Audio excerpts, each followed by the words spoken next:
Okay, yeah, so you wake up here. Last session, really quickly, you went through the northern section or part of the northern section of the dungeon. You managed to fight off some manticores and their trivia game. Found a black pudding, managed to split it in half before destroying it as well. Now you're back with the Undertakers in their space here, where you Borktar and Haria have come to their agreement. Took a long rest here in Haria's bedroom, and you're all back up with all your spell slots and health and everything. Wake up, ready to move on. Now they did ask if you could handle the Xanathar presence on this level to make it safer for everyone. That's what I wanted to do too. I just wanted to do that. We may not have time to do all that tonight. That's okay.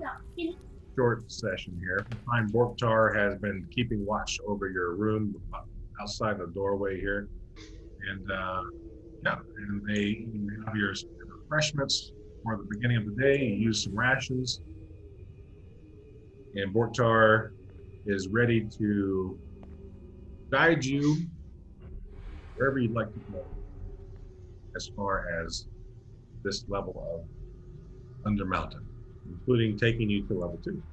I was thinking we can go to Xanathar. Yes, well, there's 2 Xanathar Outposts here in this level. Which one's closest? I can take you.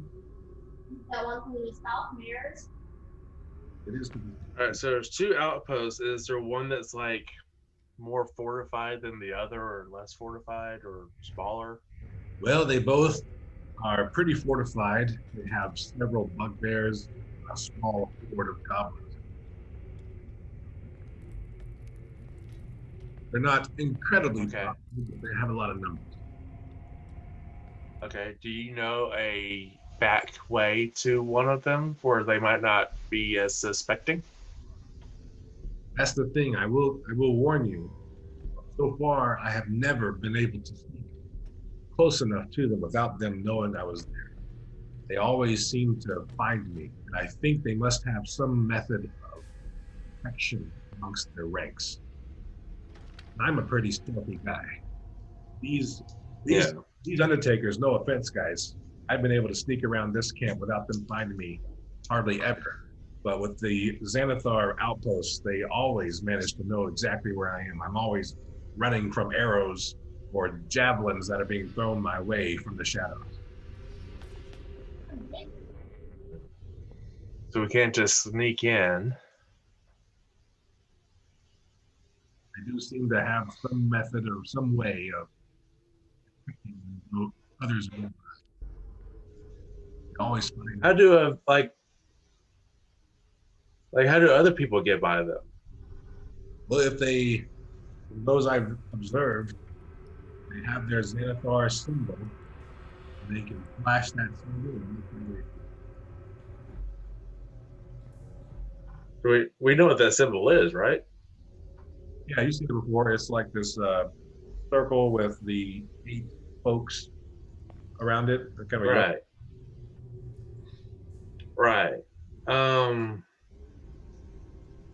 Shoot, maybe we can just make one up and like get in that way. Like not necessarily sneak in, but disguise in. Yeah. And guess what? We got a play of the strategy right here. Yeah. The Undertakers go, sure, what do you need? We need to look like Xanathar people to sneak in here. Ooh, okay. Yeah, we need to look like Xanathars. Well, they employ a lot of bugbears and goblins, but they also have like thugs and kind of assassin types.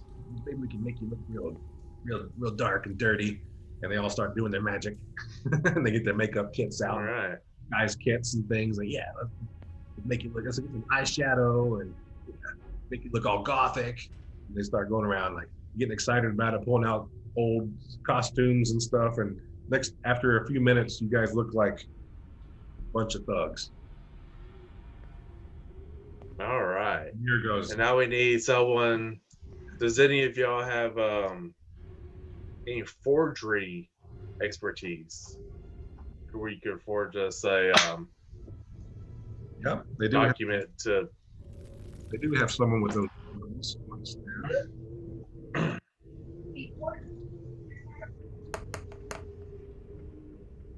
He goes, maybe. He takes out a parchment and kind of sticks his tongue out a little bit and kind of draws on this thing. And yeah, I think that looks good. And he kind of shows it to you. And it looks like a child kick and scratch the circle and smokes. It doesn't look like crayon on a piece of paper. You want to try to give it another shot? Oh, I tried.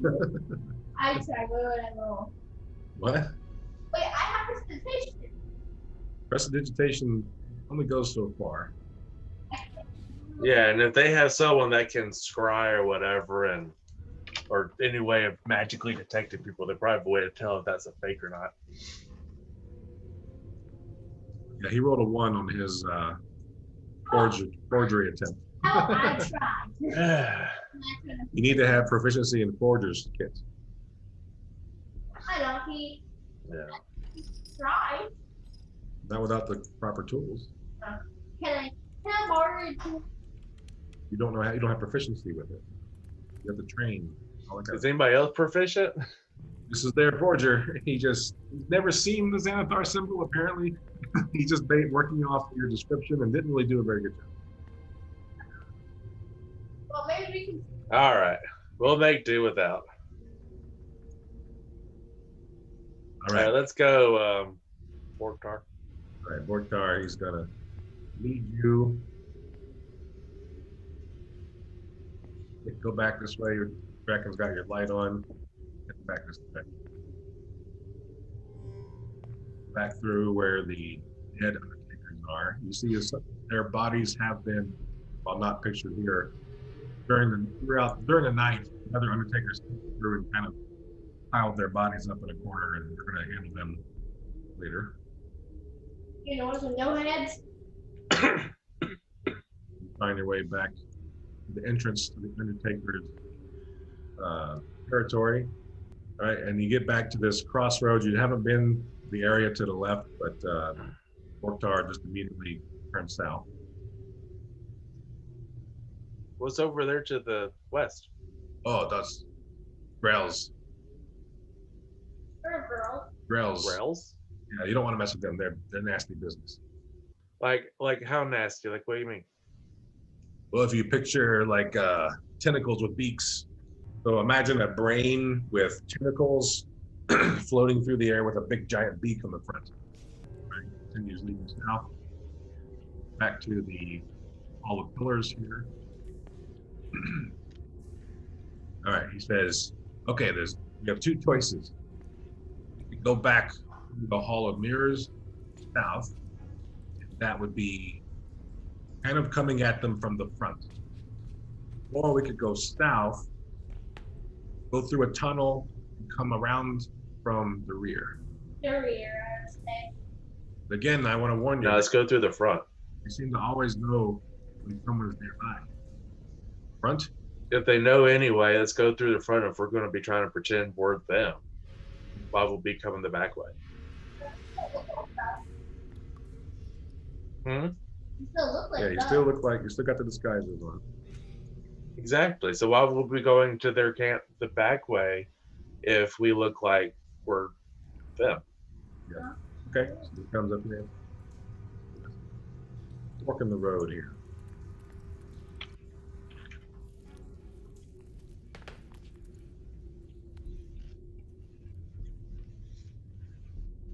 And he's Now, before we get to where like they know where you are usually, Grucknar, can you just give us directions and then not be there because your presence might be a little harder to explain? okay, sure. And he says pretty much points down the hallway. And for the sake of your dark vision, you probably only really see the first direction. Right on the edge, you can see that the hallway splits off to the left You go that way? from your perception. And it continues down. He says, there's this first pathway to the left, and then if you keep going, there's another pathway to the left. They both kind of lead to the same general area. That's where they hole up. You're gonna find a bunch of goblins and bugbears. They'll know you're there as soon as you kind of cross the threshold. Either of those two. All right. Let's see what we're up against. Walking at me. Swagger down the hall. Lay here for us, Grocknar. Dark goes back and kind of peeks around the corner, waiting to help if any help is needed. And Melannor, he casts pass without a trace. Yeah, plus 10 to any kind of stealth in case it's necessary. All right, you come to this. I wasn't worried about stealth. You see a wall here as a pathway kind of crisscrosses around. It goes further.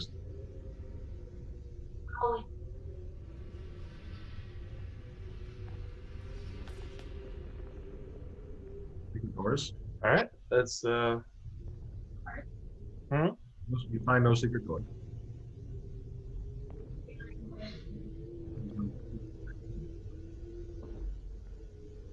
All right, let's follow the directions. Hey, you want to go in this first path or go to the second? They both kind of, in the Borktar, they both kind of go the same. Let's just use the first.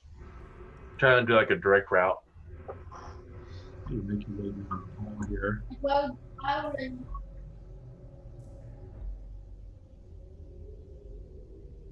Find the hallway ends with two doors, one at the very end and one out.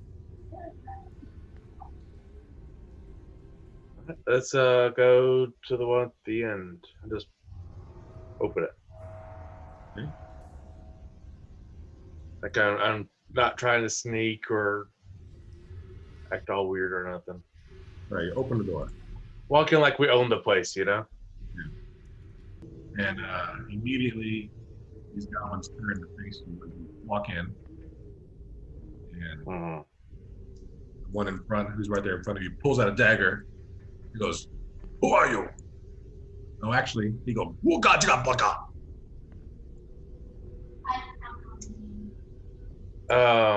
I try to reply in orc.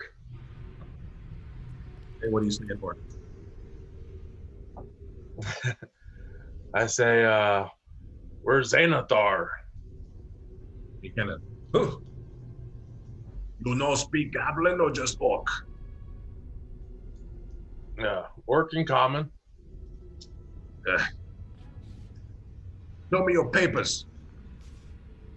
Show me All something. right. I go start packing my pockets, looking around. Go turn to Draken. You have the papers? Oh, you mean the ones that you don't like from the desk? Are you speaking in orc to Draken? No, I'm speaking common to Draken. The goblin goes, You mean the ones that put in the desk that you go to? Who to what now? you speak to each other. Wakachi.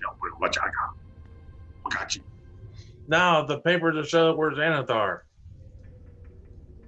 What's it in the desk? Wink, wink. What's it in the desk? You put it in the desk. What? You're supposed to bring it with us. I look over at the goblin and speak in Orcish. Can't find good help these days. What do you say? He said he left the papers in this desk. But you have, he looks at the other goblin. He points at you guys. want you guys to do deception checks. We'll say with advantage if you guys got your disguises. And only George and Draken have to do that. The other two haven't spoken. All right. Deception. 24. Sounds like I just rolled that. Okay. So do you believe that I put it in his desk? Okay. They look at each other and go, fine, we get you new papers. But you should speak to Hasnar.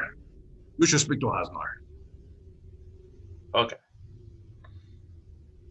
Sorry, Hasrank. You should speak to Hasrank. All right. And so, All right, let's go speak to Hodge. one of them kind of, you stay. Little points to the youth board. Stay. And then he points over here to the other goblins. Watch out, Dragon. And so this goblin, I know what they're he saying. turns and I know what they're you're going to saying. use your helmet of comprehend languages. Yeah, I know what they're So essentially, he's saying, go tell Hasrank. People are here. So while it's going on, I'm chatting with the other goblins in Orcish. Saying, you work here long? I just we work here with Xanathar. We come here, take over. Haven't you been working here long? Not here. We're from the other outpost. Oh. But Big Ears Watch Post? You come there? I want to roll insight to see if he's trying to test me with like the wrong name or something. Okay.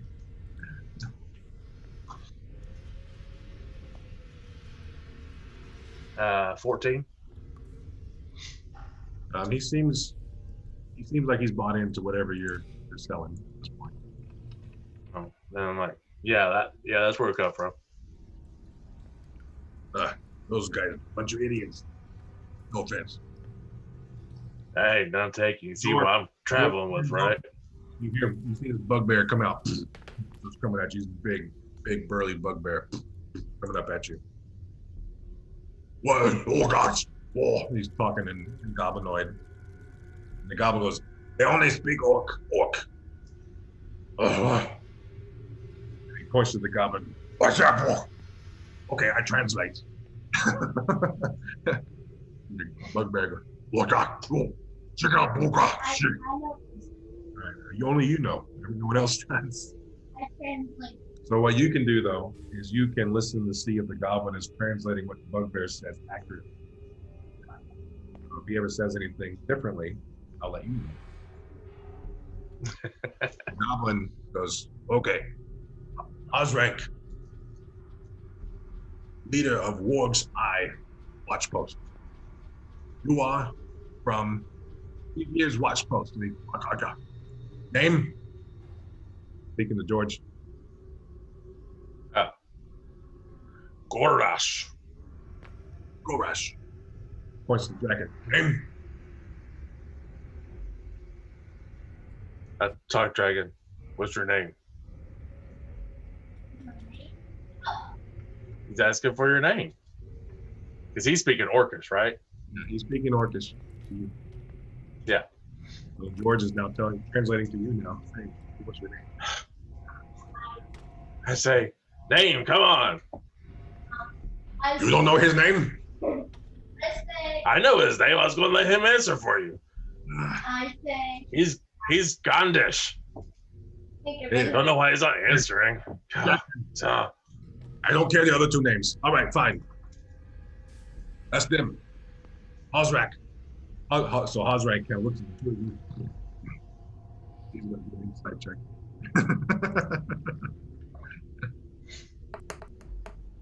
Yeah, give insight check for me. Told the truth, yeah. All right, he rolled a 17. So, what was your deception rolls from before? Yeah. You rolled like a 20 something? Okay, so It was like a 24 something like that. Or 22 something. Osrek goes, "What are you for? Undertakers. Go Jericho." And then the goblin turns, "Oh yeah. Okay. To the north. Undertaker gang have a flesh golem. Kill flesh golem, come back. You get reward. Kill flesh golem and come back and get a reward. That's orders from Xanathar. You take some goblins with you?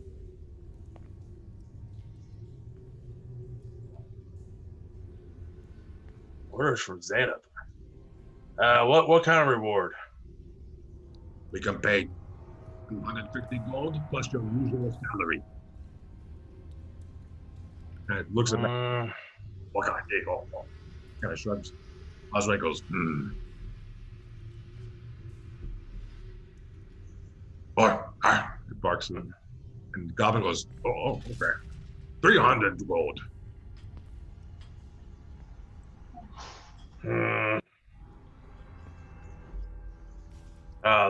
Let's rest up a little bit. It was a long journey here. Rest? Yeah, from Big Ear's watch post, not that far. You're fine. You look fine. Maybe clean up a little. I'm fine. We give you food, we give you water, then you go kill flesh golem. Come on. And he like walks away. I follow. I whispered to George, I would rather kill these guys than the first golem who is helping with the movie theater. Yeah, we're not killing the flesh golem. That's why I didn't say okay. That's why we're stalling. What I'm trying to do right now is figure out how many of these guys there are in case we don't have a chance at all get out to kill them all. Okay. All right. He leads you into this other small room. You see several goblins in here. They're playing with like this you see hanging from the ceiling, this skeleton, this human skeleton hanging from the ceiling. They're kind of batting at it with a stick, almost like a pinata. Yeah, like just kind of bat at it. They go, Nimrei, ha, bat at it again. One of the goblins walk up to you, give you like this piece of stale, moldy bread in this flask of just putrid water. Go, here, rations. Thank you. I go to eat in a little spot and it's usually make it taste You're going to use prestidigitation to make it taste good. Do a sleight of hand check. Sleight of hand check. Because you're trying to do this without them noticing. Like, fail me now. 11. Goblins are not very noticing people. And so you kind of tuck the bread behind your cloak and make it fresh. Start eating it. In the water. Use the water. Okay. Meanwhile, the goblins are like batting at this skeleton. Ha ha! Him. Eighth. Him. Eighth. So I'm going to talk to one of these goblins in Orcish. Like, what are y'all doing about the kobold issue? Kobold. They're fine. He's just the one. He runs away every time we do something. It's fine. Wow. We'll get him one day. Be harmless. Eventually, Xanathar will take over the goblin market, and then we'll have monopoly. Man, why even bother with the Xanathar? Goblins should be able to take care of things yourself. Goblin don't pay enough. Who you talking for? Who you speaking to? Man, we mean Goblin don't pay enough. Don't you take your money? How much money you making for them? You're only getting a small cut. Kind of looks at you. What you say? What you say? What do you mean what I say? Are you speaking? You made 100 gold. Are you speaking for Xanathar or for the goblin market? I'm speaking for your behalf. Why you care about my behalf? Like the cut of your jib. Cut of my. He looks at the other goblin.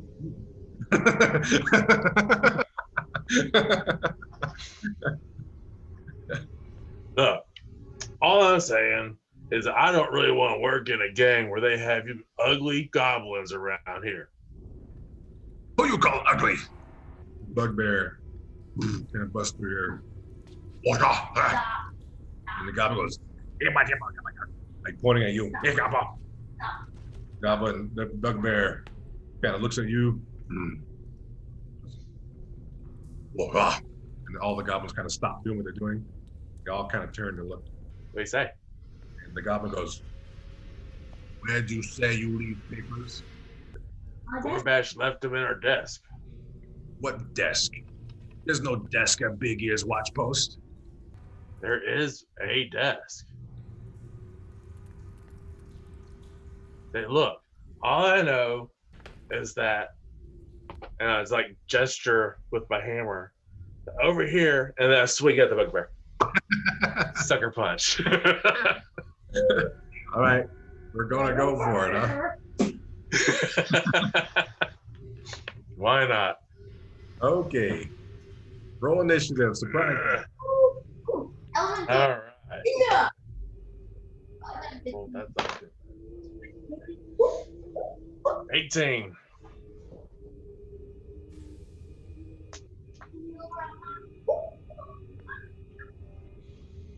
Hold on one second.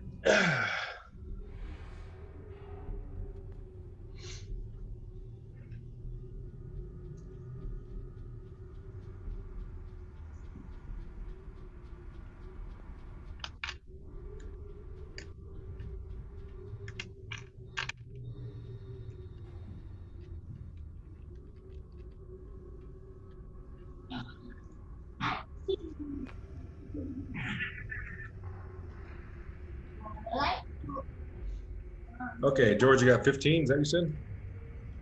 18. 18. Draken? All right, Melannor? Oh, yeah. Pull up Melannor.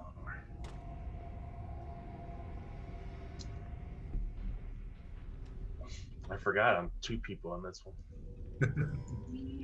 Here. It's an 11 plus 1, 12. 12 from Melannor. 9 plus 7. 9 plus 7, or plus 7 gives him a 9.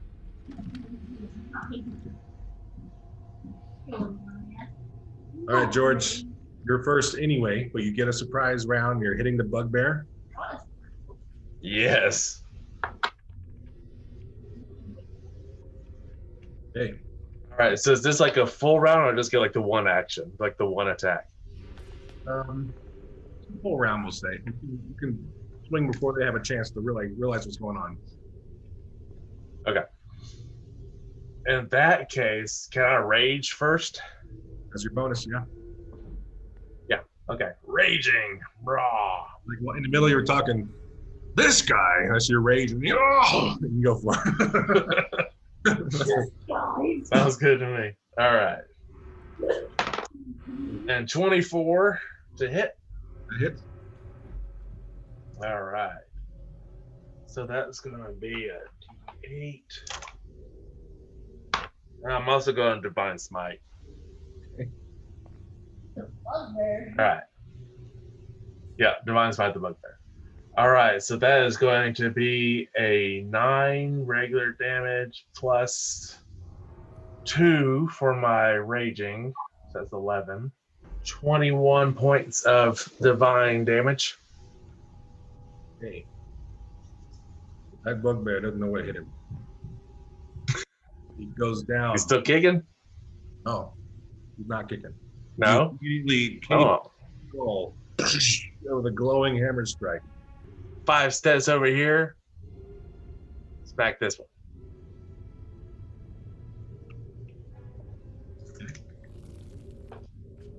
All right. That is going to be a 18 to hit. That hits. All right. Hit him for 11 points of damage. Not divine spiting. Again, skull crushed. The hammer comes down, takes out that goblin. One strike. I growl in Orcish. Get out of here. Okay. An intimidation. Intimidation. Natural 20. They are all afraid. They're all afraid of you. I guess so. I just killed 2 of them. All right, surprise round continues. Back in your turn. Okay. Let's see. These guys are kind of cannon fodder-ish, so don't go too overboard. All of them at once. Yeah. I was going hit big with the bugbear. I wasn't expecting him to be crumpled already. Ow. You guys are far, just, I mean, meta knowledge, you guys are overpowered for this level. Make the elemental now. The elemental appears. Electricity surrounds this roiling energy creature. Now go.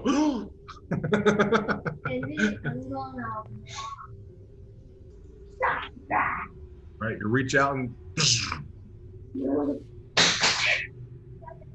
Oh man, 13. 13 to hit Yeah, is a miss. I know, like right by 14 natural 20 anything. It just Right, you missed. So that's your turn. man, that's The elemental gets to go on your turn. Now the elemental's gonna crush guy in front of him. Okay. If he hits. Takes 2 swings. Yeah. So first, oh my goodness, how roll can you? 12. Miss. Oh my goodness. Okay. And 20, not natural. That hits. 9 points of damage. So electricity just strikes, and the elemental, I guess, just goes too high, right over the goblin's head. Goblin goes, ah! He comes down overhead, just kind of shocks the goblin into barbecue. You see smoke sizzling, and it is dead. Okay. Next is Melannor's turn. All right. Melannor is going to produce flame. 16. 16 hits. All right. Now let's go and do. What level is he? 12? All right. So it's just 3d8. Okay.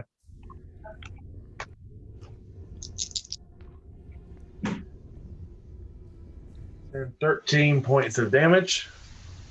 Goblin goes down.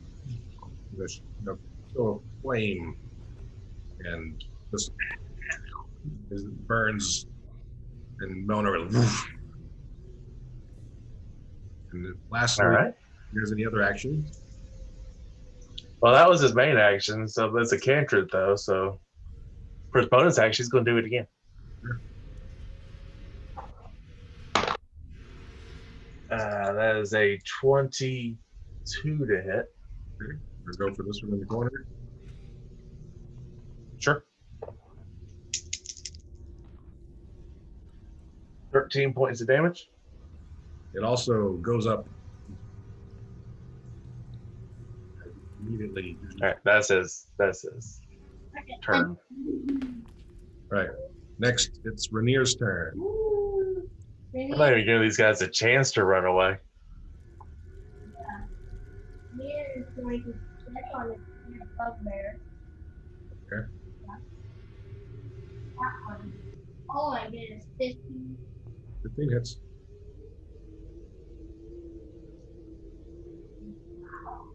That is no damage. 8 damage was enough.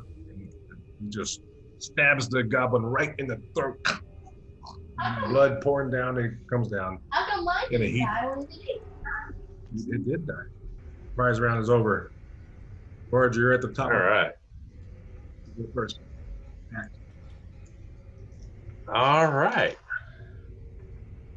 Well, I guess I'll take a step over here and Hit that guy. And miss with an 11. It does miss. The hammer comes down. He dodges away. He's no longer surprised. And then 16. That one definitely hits. And does 11 points of damage. Dead.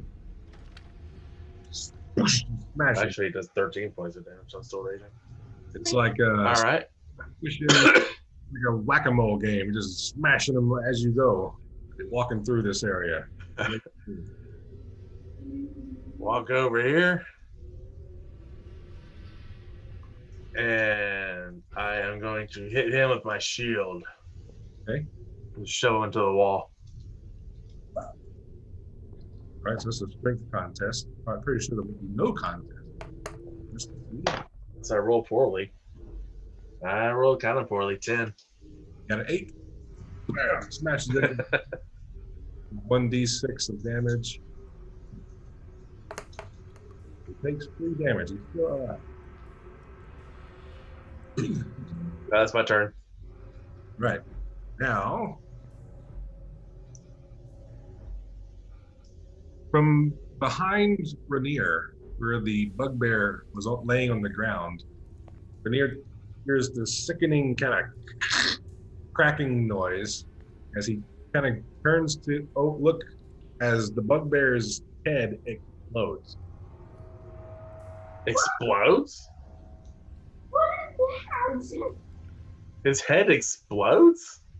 Yeah. How did that happen? Do bug spirits explode when they die? I don't remember that.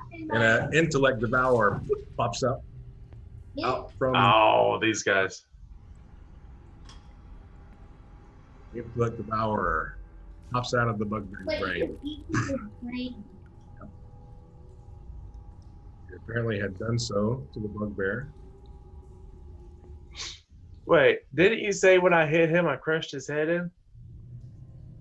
You cracked his skull, yeah. Yeah, it's along that crack that exploded open. Oh, okay.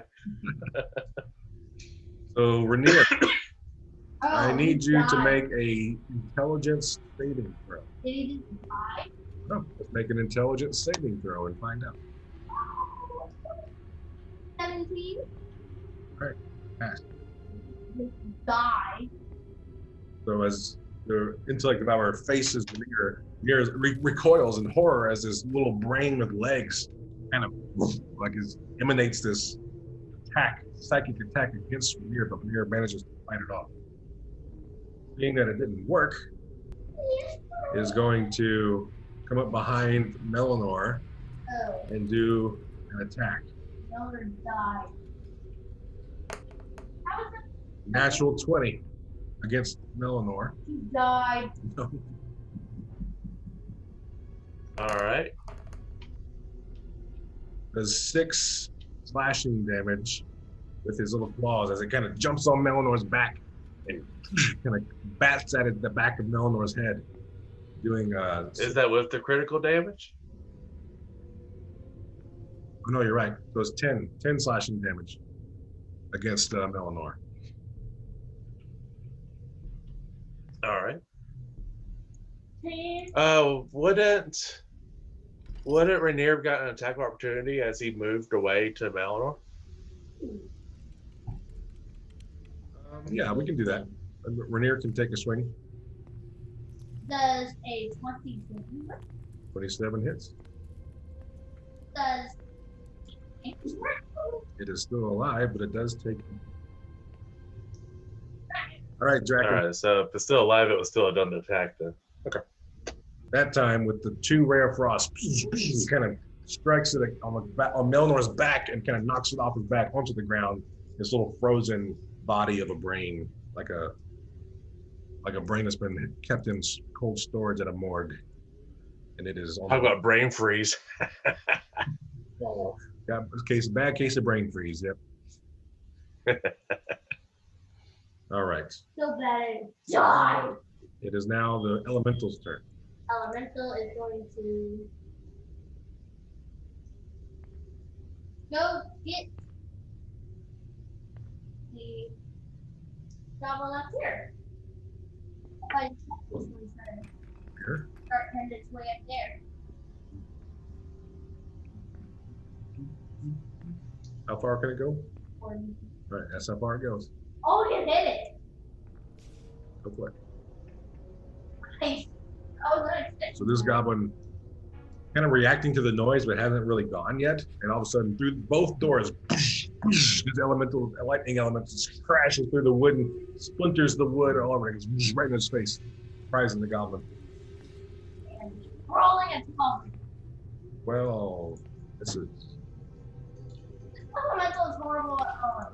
It did a 1. again. The goblin's like so shocked and surprised at this thing coming at him, but not so much it can't dodge and weave. Oh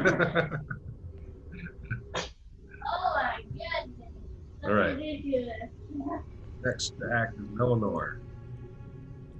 All right. All right. Melannor is going to produce flame. 24. Here.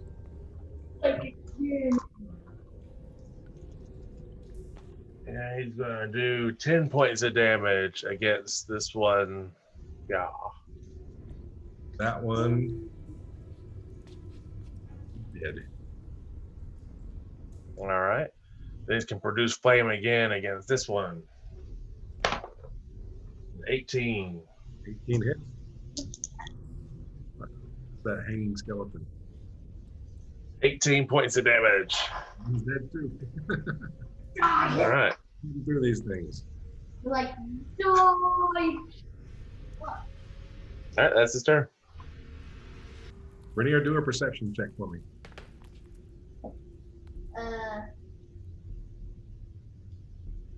Horribly.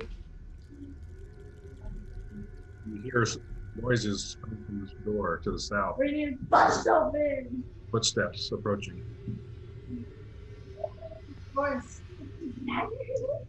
He opens So the you come door. up to the door and open it. Ooh. But you open the door, and in the darkness, you hear noises of approaching. Little red attacking. In the darkness, he will have disadvantage on attacks. But he's readying his attack. If you can see it, it's nice. He is going to make the first attack I think any of these guys have had a chance to do. Oh, man. You're a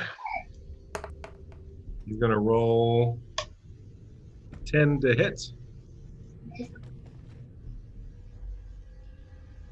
going to do a disengage as a bonus action from this guy.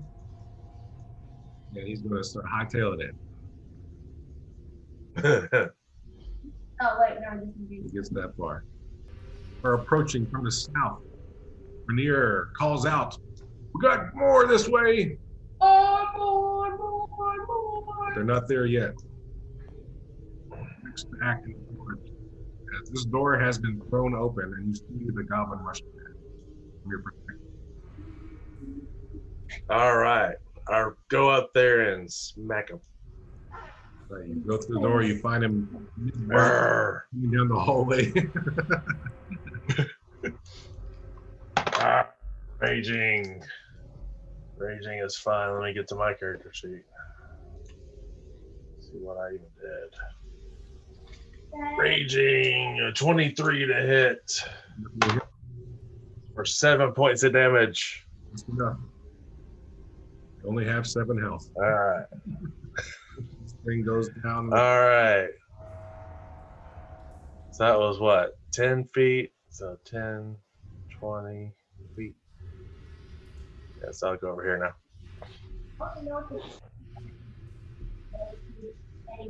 Okay. The little pitter patters of feet coming up from the south. Renaer with his daggers. Oh, very like it. Been there before. He's the bugbear. The bugbear comes rushing toward Renaer.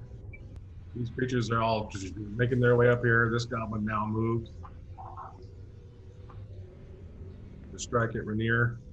There's a 9 to hit. Be completely mysterious. Second attack. 18 to hit. Okay. Does 4 slashing damage with a dagger across Renaer's back in darkness. He sees the little glint of light in their eyes as they kind of scramble around them, and he's getting freaked out.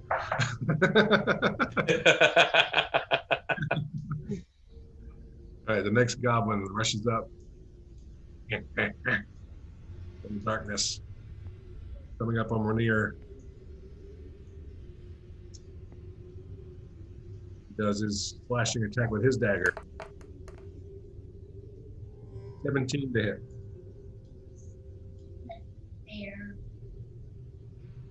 Fair.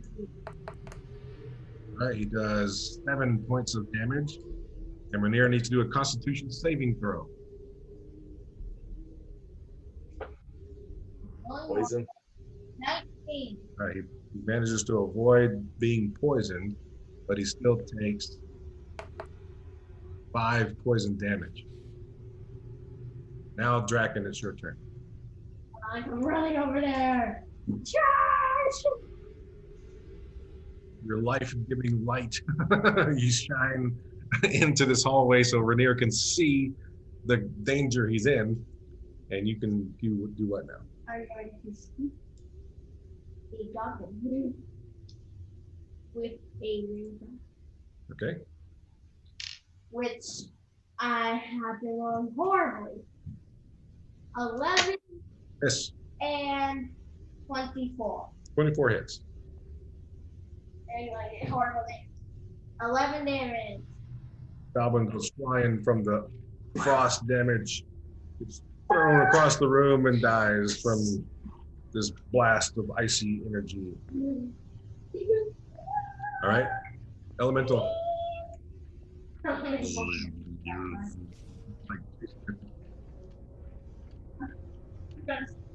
Get down. 40 feet that far. That's good, I guess. You can double dash. Double dash. And, here. Yeah. He takes. All right, so that's how far it gets. Next to act. These goblins start. Now it's Melanor's turn. Melannor. The light, It's getting a little crowded. the light from Draken light still manages to come into this room and you hear fighting happening.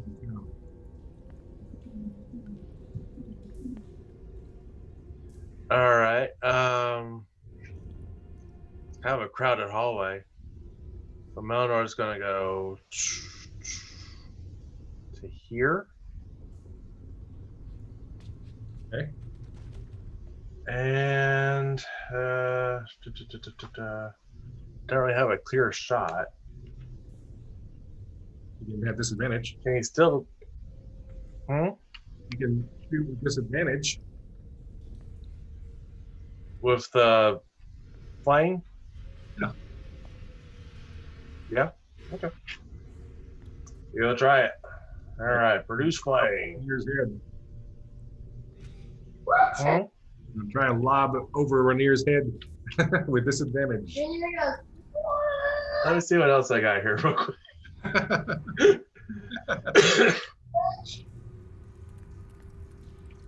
Okay. He's going to cast Frostbite instead. Okay. All right. So that is. He needs to make a Constitution saving throw as frost starts forming on this goblin here. Right. He rolls a 16. He makes it. All right, and all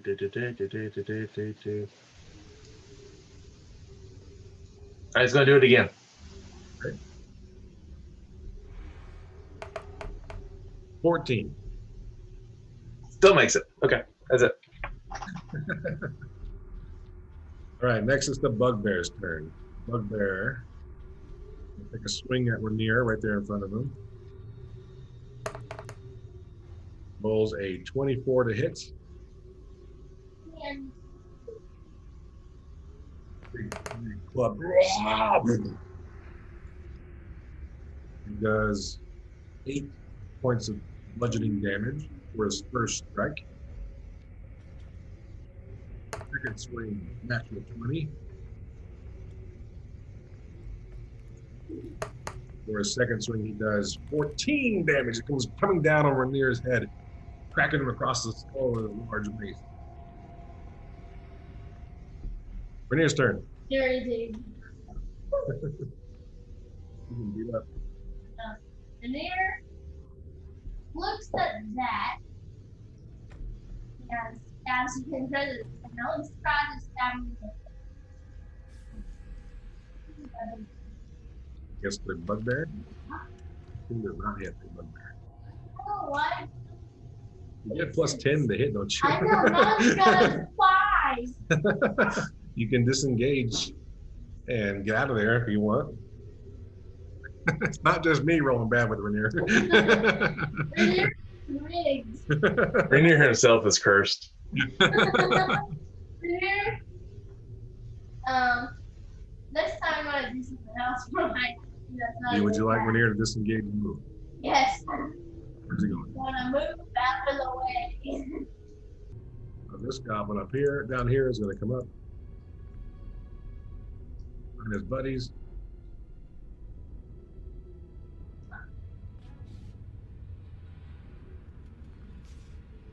I'll wait to get to you.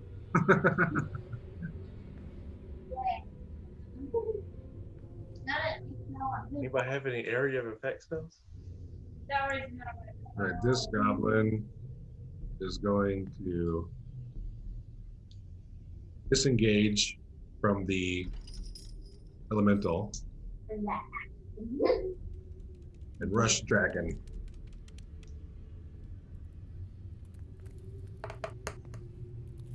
All right, 15 to hit. Second swing. 17 to hit.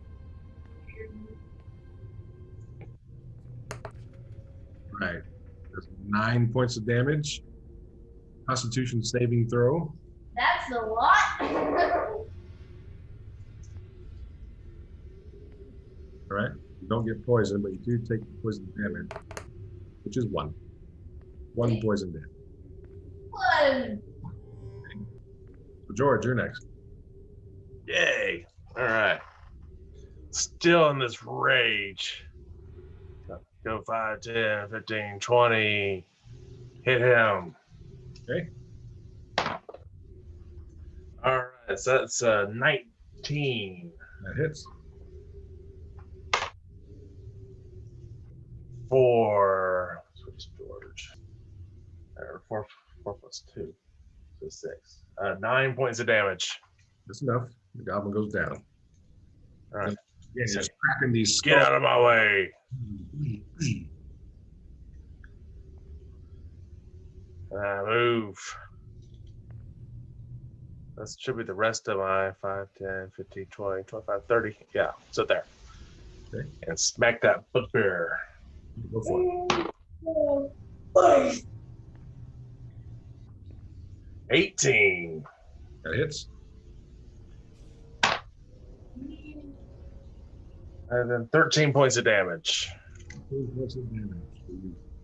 Bam, just like knocking these goblins left and right. You get to the bugbear and smash right in the upper chest. Oh, you hear the collarbone crack. Still alive. All right, I hit him with my shield. Push him back into the others. His check is a 15. That beats my 13. If they're the same, I guess, yeah, it's kind of a stalemate. I think you said you got a 15. Oh, no, 13. Oh, okay. Yeah, they're the same. All right. Draken, now it's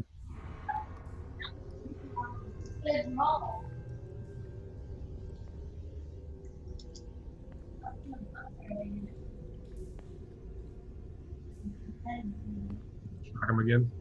So you do have a nice cone of stuff in front of you here. A nice row of enemies all lined up for you. Let's get a title, eh? Just letting you know. I know you like that kind of stuff. It is kind of set up for him. So, like, this is a little space, like the whole wall. It can get 15 people on.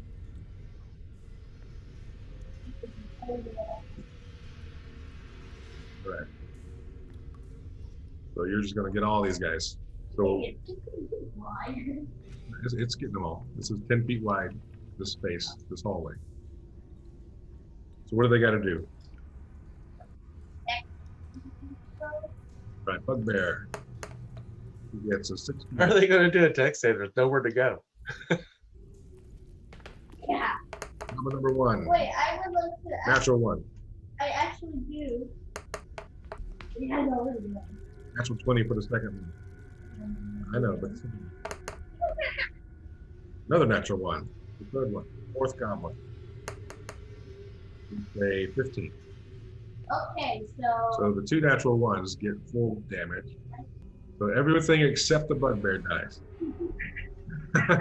As this flood of water whoosh, washes down the tunnel, all of them you know, can't breathe and now suffocate. and I will stop you there. Oh, poor guys. Bugbear who is wet. It doesn't. Go ahead. Wow. Funny. That hits. 8 damage wet, so All right, that's not was enough. Bugbear crumples to the ground, dead.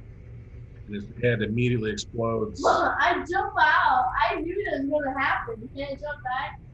I didn't even knew that was going to happen. Well, you might know what's going to happen, but here it comes. And you need to make an intelligence saving throw. I don't break it strong. Oh, intelligence. I'm dead. 14. 14. I'm going to make an intelligence. No, you passed. Once you fail, do you die? You find out if it ever happened. Oh, you die if you fail. Well, the bugbear's not dead. Or was it? The bugbear's dead. I know, but Well, he's dead now, but like he wasn't dead with the thing in his head. All right. pretty much you die. The intellect devourer, after that failed attack, starts to I attack it. do a melee attack. Okay, you miss. I was George. like, 14? 14. I don't like That hits. All right. And that does 9 points of damage. As it starts to hop away, you whack at it, and you see the brain kind of bend in and bruise from your hammer spike as it starts to run down the hallway into the darkness. you know how we Oh. I'm following it. You're gonna go after it. Yeah. Elemental didn't go yet. The elemental thing. Elemental and pound on it. Right. Pound number 1. He rolls a 1. Missed it. Man. How bad is it possible? 21 to hit. That one hits. If you said miss, I would be like, Right, go get it. okay, so 8 damage. 8 damage. 8 smacking damage. As electricity just shocks his brain, but it's even though it's quivering, his still little legs are still going, Oh, almost spurring it on chase faster. it. Someone chase it! Yeah. All right. Mellannor's going to, let's see, 5, 10, 15, 20, 25, 30. That should be plenty. Yep. And that thing is 10, 20, 30 feet away. 30 feet away. can barely see it. All right. With the light from the lightning elemental being cast around it. All right. That's just enough. I can do produce flame for 19 to hit.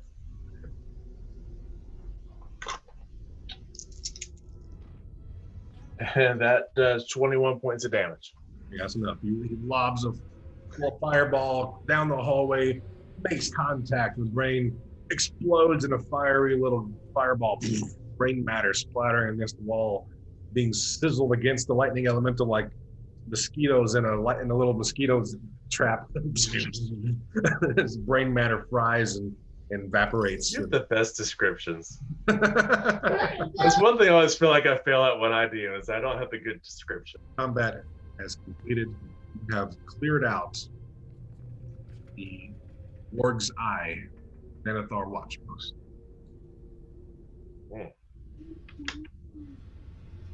All right. And I think we're going to stop there and we can handle all the loot and everything. Okay, well, let's talk about these rooms you just kind of went into. There was this skeleton hanging from the ceiling, for example. There's this large statue over here on the far right. So we'll say that over the course of time, you guys were harvesting arrows and things. You're also kind of looking around. I go investigate the statue. Yeah, this is where all those goblins kind of came from whenever they rushed through this hallway. They're crammed in there. Yeah, that's kind of as you guys are exploring this area, we'll say, I'll go ahead and just go through it. This bottom area down here, you can see a lot of kind of bedrolls and like nasty looking blankets and things. So this is kind of their sleeping quarters down there. Then this statue, it's not a complete statue. Kind of the remains of a shattered statue if you're going to look at it. It's kind of like a bunch of people. Yeah, when you look at it, it kind of resembles a 3 male human warriors kind of standing together, clutching their swords and facing outwards, kind of thing, like a almost Roman-ish kind of design if you were to think of it that way. But not much else to it. Kind of old and dilapidated. Seems to be left over from whatever this dungeon used to be before the goblins and everything took over. But other than that, this skeleton up and hanging from the ceiling. The goblins were kind of knocking around like a piñata, but otherwise there's not much else around. You do see some Xanathar symbolage kind of painted on the walls, like the circular design with the spokes that indicate this is Xanathar territory kind of thing. I call Vorktar over here. Oh, Vorktar, we're done fighting. Yeah, he started actually coming up anyway because he heard the fight kind of stop. And so he's kind of picking his way through the remains of the Xanathar troops you guys have made short work of, making sure to avoid the intellect devourer, whatever in its remains, as he kind of makes his way through. Very good. I asked him, you said that there's another port thing? Well, there's another Xanathar Outpost on this level, further to the south. I can take you if you'd like. Yeah, okay. Right. So he begins to lead. Do we still have our Xanatharian outfits on for disguise stuff? Yeah. Come to a door. Vorktar, knowing this location, he kind of opens it easily and continues to go through. Not much resistance here. After you guys have cleared out this outpost, he's not too afraid of anything stumbling upon you guys. You can tell he's been through before. So while we're traveling, I'll talk to Mortar. Okay. So you seem to know your way around, but you always said that the previous outpost would catch you. So how do you did you just like get past them? Yes, I'd run past them. They were slow to find me. They were slow to find you, but from what I'm understanding with Draken is they can detect where you were. The way he explains it is, they knew where he was, and they would chase him, and he would make his way past them with his swiftness. Ah, okay. Plus, there are other ways around. He didn't necessarily go this direction every time.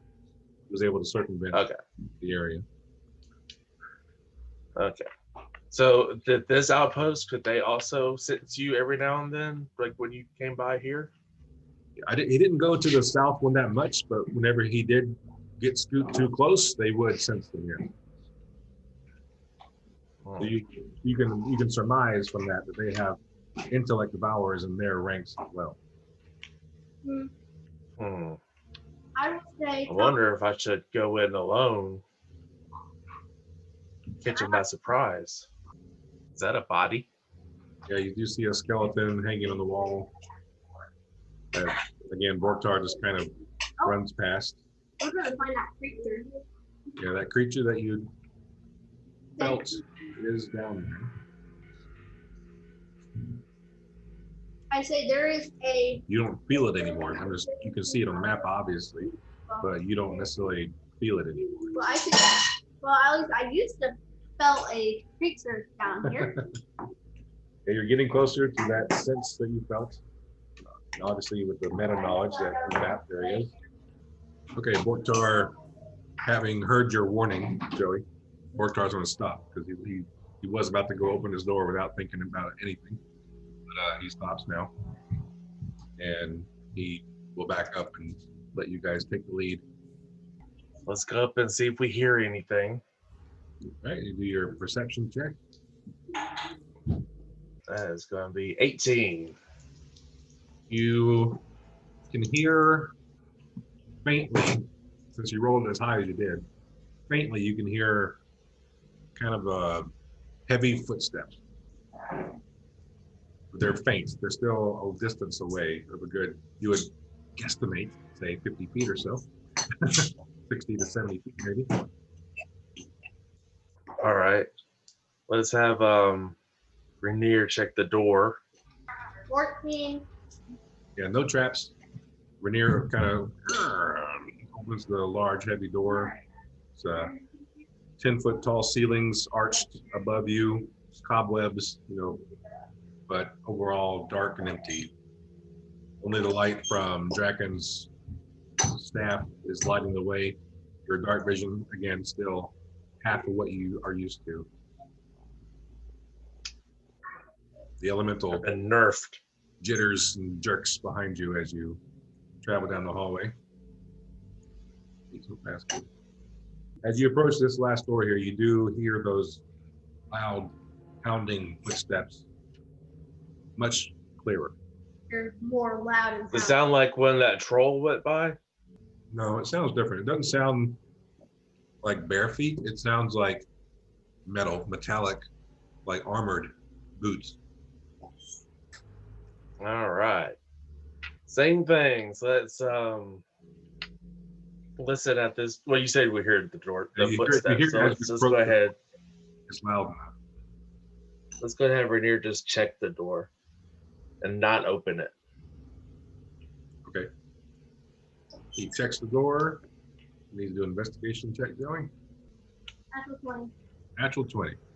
He says this door, like many doors on this level, if they ever were trapped or locked, this level of the dungeon has the highest amount of traffic of all the levels probably.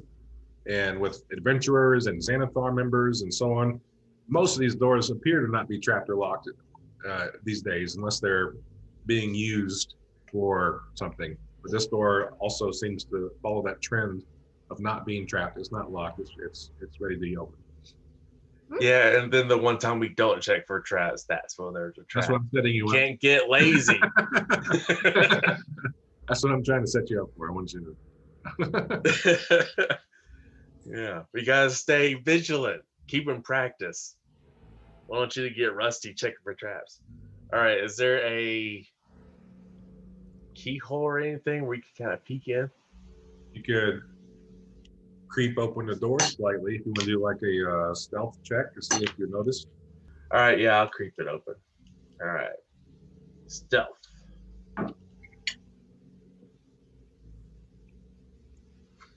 9. You see off to your right this large metal man. The only reason you know he's a metal man is because he's facing you. He has on this large, huge cloak, like a hood, robes, but he's got this metallic face and metallic feet and legs sticking out from beneath, and metallic hands, like gauntleted arms, holding a large wooden staff in one hand and a giant tattered book in the other hand. And he turns to see you as you open the door. He looks at you. I say hi. And he immediately drops the book and starts doing these hand motions. He doesn't say anything. He's just making these robotic noises as he starts doing these hand motions. Then he kind of pushes his hand out towards you as if he's going to cast a spell. I jump back. Nothing happens. And he, again, starts making these gestures in the air. Just kind of waiting to see what you're going to do. Draken, can you like identify what spell he did with like your mastery of the arcane arts? If he did a spell? I want to do Arcana to see what he's trying to do. He kind of shuffles a little bit. And I got a 22. Based on the hand motions and the gestures and your knowledge of spells, he's trying to do a wizard incantation. Although you know this spell too. He was trying to do a fireball. He's trying to fireball, but it's not working. Okay, does fireball require more than just a movement? Would I know this? Fireball, if you have a focus, I believe, doesn't require anything other than that. He has his staff that he's holding in his quarterstaff in one hand. Is this big giant robed figure, and again, as you're kind of watching him from across the way there, 20 feet away from him, he again does his hand out. There's like servos and motors running, and nothing happens. And he wants to. I say to him, "Hello, do you speak common?" He kind of stops for a moment. Continues, then starts gesturing once again. This time doing a different hand gesture. Would I know what it does?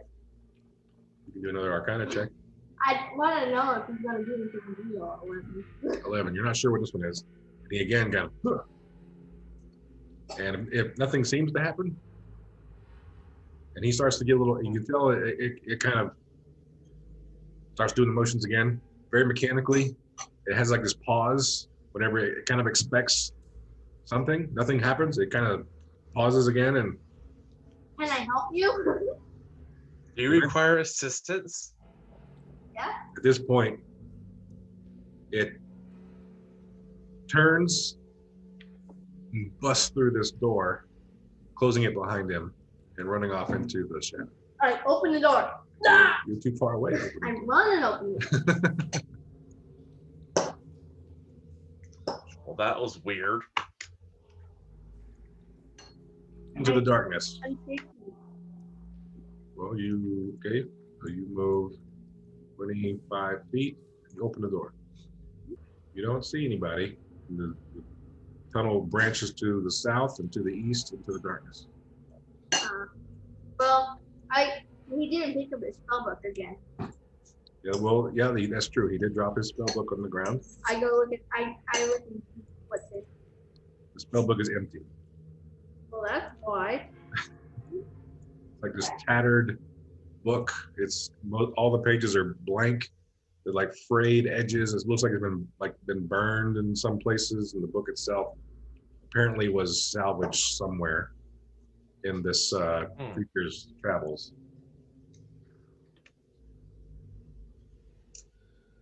So,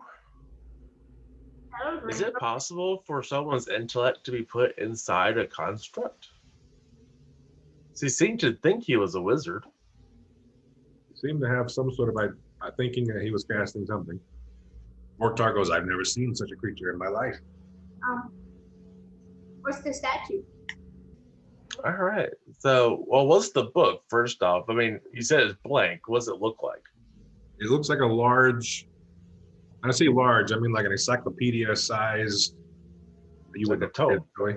like a tome, but it's like a blank, What's an encyclopedia? blank spell book that's been partially burned and damaged and frayed, but it's blank. Does it look like something that, I mean, is it useful? You I can don't know anything about imagine, spell books. you can imagine a wizard who would use a spell book could potentially use it as a spell focus and have spells stored in it. That's what that's kind of a wizard class's thing, identity is spell book. Well, let's hold on to that then. Might need it. Okay, so you have a damaged blank spell book. There's a statue to the north. You see there, it's kind of half buried in debris. It's a headless stone statue of a woman. Of a what? A woman. A woman. Headless. Headless. It is headless. It looks like it's All right. a little cavern. Can I walk closer to it? Draken moves closer to inspect. You do see there is a small tunnel leading off of the corner there.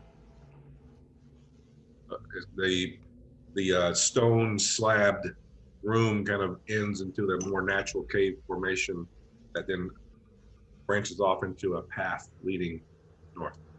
Mortar says that path leads back to the pillar room. Oh. Oh, okay. I think we saw that part of that path. I'd like to take a look at this statue real quick. Can I tell, like, what happened to the head? Like, is it sheared and clean or, like, crumbled away? It's broken off. It's got a ragged edge to it. And there's lots of rubble and debris around. And we'll just say, if you want to spend some time searching through the rubble, you want to do that? Sure. Okay, so you spend like 5 minutes or so, not very long, kind of picking up large stones and moving them to the side. Eventually, you do find the head. And the head looks like a cobra with fangs bared. Oh, Cobra Lady. Yep. Hey, Draken, you have mending, right? Let's see if we can fix the statue up. Okay, I cast mending with the head. All right, so you kind of place the head there. Draken comes by, casts mending, and it fuses the head back onto the statue, restoring the head where it goes. Nothing happens otherwise. Hey, take the keys out. I like fixing Made of things. stone. You can break them. Do so much damage. Why not? It balances me. All right, let's go. I want to just try to take the teeth out of it. Just stone. They're just pieces of stone. They're not like actual teeth. Oh. Take 2 pieces Is of the shards. he says like an open fanged mouth? Yeah, it's like a cobra. Fangs sticking out. It fits onto the woman's body. What kind of stick my hand in it? Are the fangs stone too? Everything is all stone. Stick my hand in it. It bites you. No, I was kidding. Nothing happens. I wanted to bite You lose a hand. I try to pull out. Your hand is gone now. I try to pull out the teeth. Okay, do a strength check. Oh, I don't have any strength. A 1. You do not succeed. At all. You kind of, oh man, you don't get any stone teeth. Mortar, he says, if we continue to the east, we will get to, well, actually, he kind of stops for a second. Depending on what you want to do, I'm here to guide you. If you continue to the east, you will find a branching path. To the south leads to the entrance to level 2. To the north leads to the were Second rat. outpost. There's a were rat infestation to the north. Aren't we trying to go to the Xanathar? The Xanathar Outpost is near the entrance to level 2. Ah. So what's south here? I've never been that direction before. Well, you wanted this to be the first time? I'm here to guide you, although we would be on equal footing going to the south. I like equality. I am a fan of that as well. Equality makes it more fair. The elemental. And Borkar attempts to make sure he doesn't get shocked on accident. So you want to head south? The tunnel extends to the west and to the east. Well, the east probably connect into like a little box. Let's go west. First of all, make a perception check. All righty. 6. Oh wait, that's Melannor's. Sorry. 17 for Draken. 8. Barbarian. So much better. Peter got a 16 and Draken got a 17. As you enter this area, you see on the walls to both directions small little candles. Now they are embedded into the wall in little alcoves. So you don't necessarily, they're not sticking out from the wall. You see like little alcoves in the wall itself. And in each alcove is a candle, lighting dimly the way, all the way down the tunnel. That's why I'm revealing the whole thing. Let's go that way. It goes in both directions, so give me a second. So to the east, you can see the tunnel is dimly lit with these candles, and it does turn to the south, while the tunnel to the west continues for quite a ways. But you do see it all the way down as this dimly lit tunnel. You do see a door, and the tunnel continues into the darkness, where the candles no longer are lighting. And to the south, you also don't see any light spilling in from this tunnel, so it does not appear to be lit to the south either. It just seems to be this main corridor here. Let's check out the door. Draken, Doors are meant to be opened. Draken and Renaer, what were your perception scores again? I'm sorry. 17. Okay, so the 17. As you're traversing this tunnel, you notice that it is very clean. Like there's no dust or anything. Your probably notices that better. Pristine. And these magical candles are pretty cool. Okay, Oh, they're magical? You guys say they're magical. Oh, I'm sorry. They are floating within the alcoves. So you imagine these little alcoves in the wall, and inside the alcove is a floating candle. Oh, I thought you said it was just embedded. Yeah, the alcoves are embedded into the wall, and inside those little alcoves, embedded into the wall, are floating candles. Ah, I'm gonna grab one. Okay. The moment you do, the candle snuffs out. I grabbed it and put it back in. It remains snuffed out. It no longer floats. It just lays there as a normal candle. Oh, I was gonna put it with my black candle. It's a little darker now. Mm-hmm. I was gonna put my candle of anti-light. So I'm fight it out. You can definitely put it in there if you want. No, that's not what I meant. I meant I was gonna have them like both and see which one wins. Yeah, the candles do seem to be required to stay in their alcove to remain magical and floating like that. I want to check out this door. Okay, with your lights getting closer to this area, you can see further. Be careful, no hair might reveal. Well, there's obviously a secret tunnel to the left. So the tunnel does continue to the left to a dead end. There's a door to the north here. The tunnel continues to the south into the darkness. Don't let him fool you, Joey. It's a dead end. Yeah, you're right. All right, let's listen at the door. I do want to. All right, you're gonna go over there and check for doors. We'll do a investigation check. Natural 20. You find no secret doors. No! looking at this is the end. You look all the way up and down this tunnel. What has been revealed. No secret tunnel. No secret door. It looks so All right, let's listen at this. Let's listen at the door that's not a secret. Yeah. Roll my perception. 10. I'm gonna stop using D&D Beyond.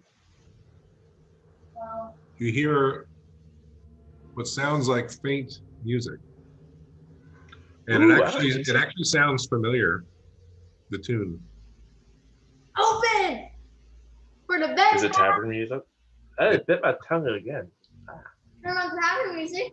Don't tell me what to do. And I'm gonna barge in. I'm gonna open the door. It's like open.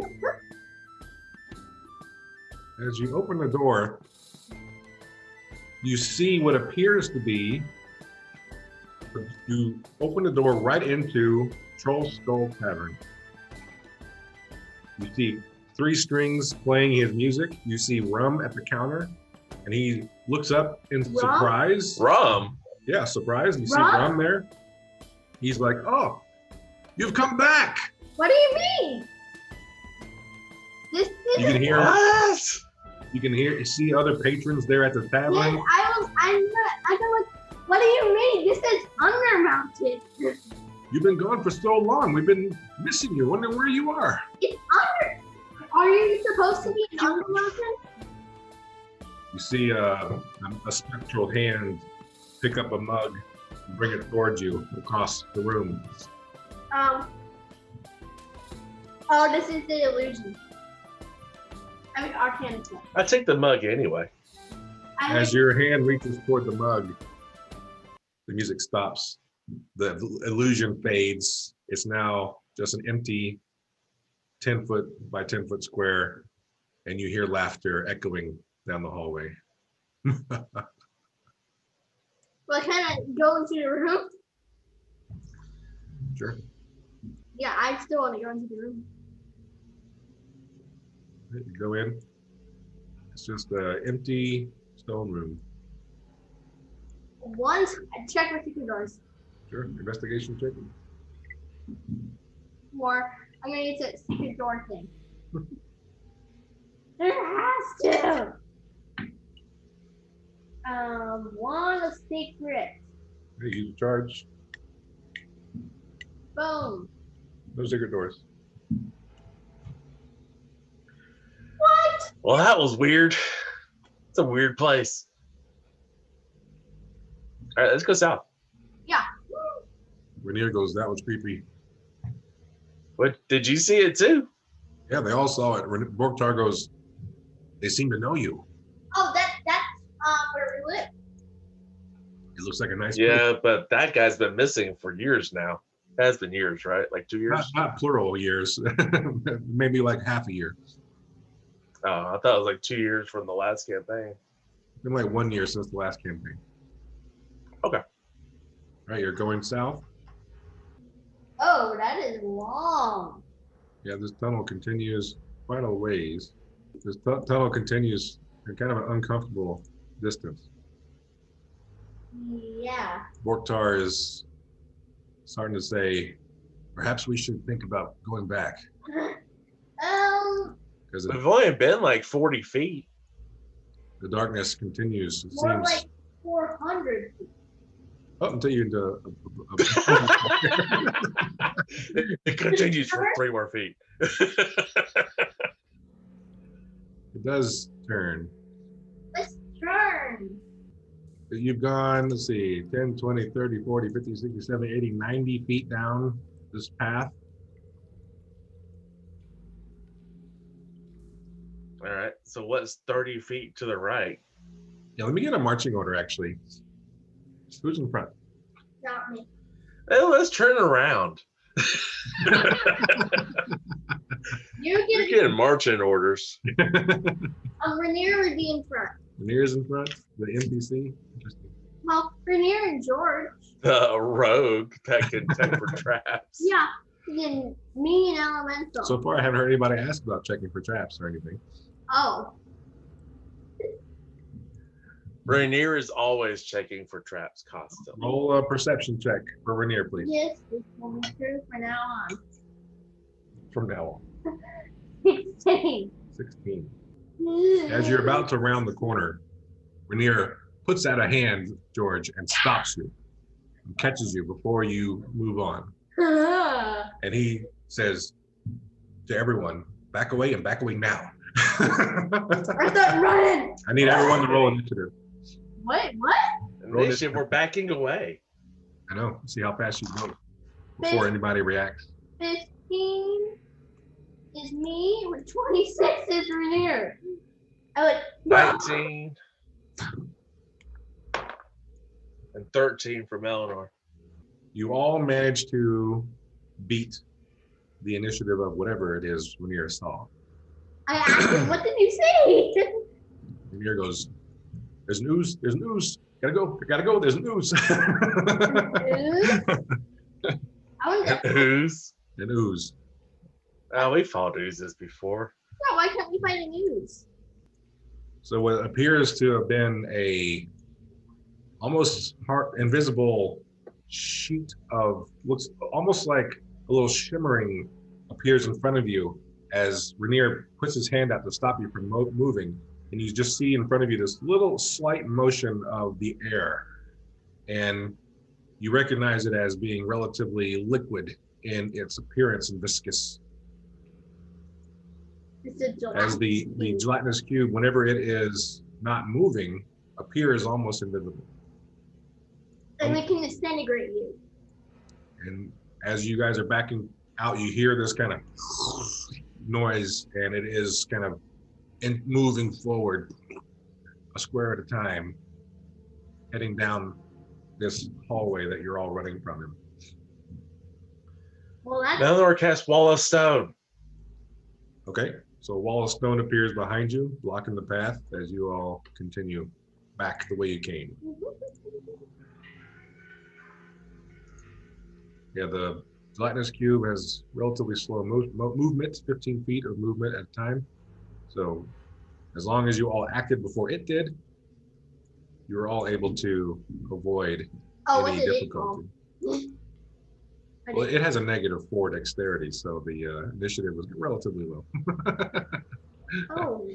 But the fact that Renaer actually saw it, which required a DC of 15 or higher, is what probably saved you most. Okay. Now I see why you never go down there, Mortar. Mortar goes, I won't anymore either.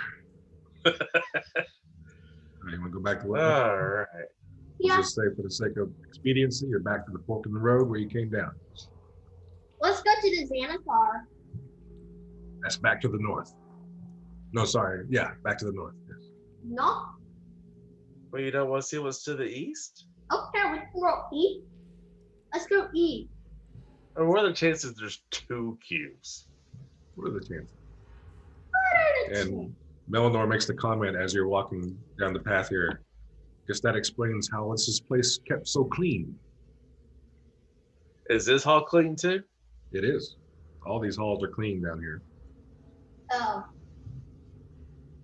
Look, I say, who wants to find a gelatinous cube?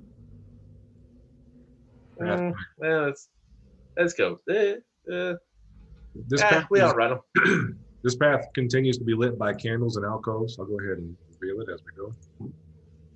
It's lit all the way down. So eventually you I come. have, like, Renaer knows what it looks like, so I'm gonna have Renaer, like, looking. Make sure there's no Yeah, you got a bit of a clue now is what to look for. Renaer, feel free to roll past a perception check if you'd like. the whole time. With advantage? Sure. With this guy, he gets a 23. No other cubes seem to be in place. You Ooh! turn the corner and find yourself in front of a large mirror mounted on the wall. It reflects all of you in its reflective surface. You do see the candles behind you, just like you would expect to see. The stone frame is carved to appear like a wizard, like a cartoony wizard, like with like the pointy hat and the stars and the long beard, and is holding like a wand with like a perfectly 5-pointed star on the end of it, kind of posed in a magician kind of chitsy way. All right, so this mirror is reflecting us. Is it reflecting anything that's not there? Do a perception check for me. Okay. That sounds like George is doing it. 21. I will assist. Never mind. As you kind of scrutinize the reflection and look around, nothing appears out of place. It seems like a regular, normal, mirrored reflection. Renaer will try. Nothing else. I pull out my pole of collapsing. Don't collapse it. No, the pole collapses. So it's a 1 foot So it's a- pole that can extend to a 10-foot pole. Oh. Yeah. And I poke the mirror with it. As the 10-foot pole approaches the glass, it hits it and stops. Give me my water, please. It's it and stops. Okay. All right. I see how All right, let's look closer at the frame. Bortar makes the comments, this is very strange. how? Well, it's just this giant mirror here. It's unusual. I know. I'm going to cast Detect Magic first. Okay. So you cast Detect Magic, and you definitely feel this aura of magic from the mirror. But what school? What is it? It is Okay. conjuration. Conjuration. Oh. Conjuration. It creates something. Let's see what it creates. I will touch it. As you approach, your Detect Magic senses going wild as you approach this thing, and it's telling you magic, magic, magic. It just like as you approach it, the reflection just you see yourself approaching it, and you can't help but notice how nervous you seem as you approach this mirror, and you reach out your hand, and as you feel the cool, smooth surface of the mirror come in contact with your bare skin. Nothing happens. I touch it. I touch it. Draken rushes over. Me too. And he goes up and touches it too, and nothing happens. I'm going to shatter. No, no. Do a strength. No. Never mind. You stopped me. What are you doing? Even if it wasn't magic, why are you just breaking a random mirror? Well, All right. I poked a little wizard head and a little wizard. Okay, you I touch pull the out- stone carving, Yeah. and nothing happens. I touched both of them. I pull out one of these shards of reflective glass I grabbed from one of those mirrors in that hall of mirrors. Okay. And I hold it up to see if there's a reflection of the reflection. It reflects like you would expect it to, like a. I have no idea how that would work. It's I don't like know what that would look like. the whole wall of mirrors effect as you hold it up, and you can see inside the reflection there. Yep, there you are there, and there it's bouncing back and forth. It's doing it. I will try to take it down without breaking it. Do a strength check. Natural 20. You try your hardest, and you think you got a good grip on this thing, and it is not moving. Oh my goodness. Okay, this mirror is planted to the wall. All right, let's take a closer look at this frame. So it's a wizard frame. Yeah, I can describe it to you again if you'd like. Yes, please. Sure.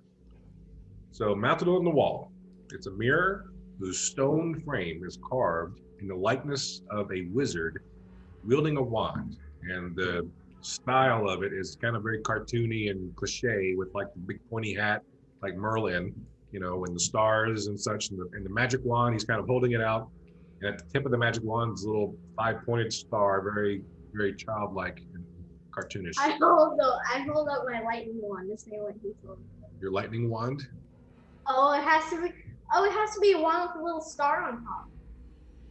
Gotta hold it up like that and something happens. So you're going to hold it up like in the figure? You're going to Yeah. kind of match it? Yeah. Okay, nothing happens.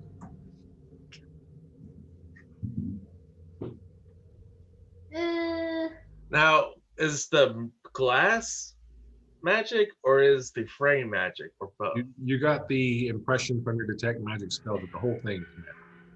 The frame and glass. The same magic. Same magic. Same all conjuration. Why don't you do a, let's see, how about your history check? Ooh. History check. Actually, I have proficiency in history now. I'll assist him. Because I don't. Oh, dang. I got a 21. 21.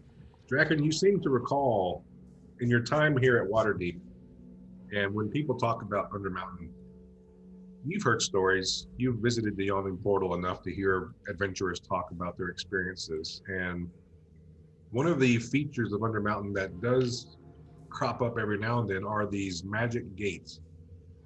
There's appears to be a network of magic gates throughout Undermountain that all have different secret ways of activating them.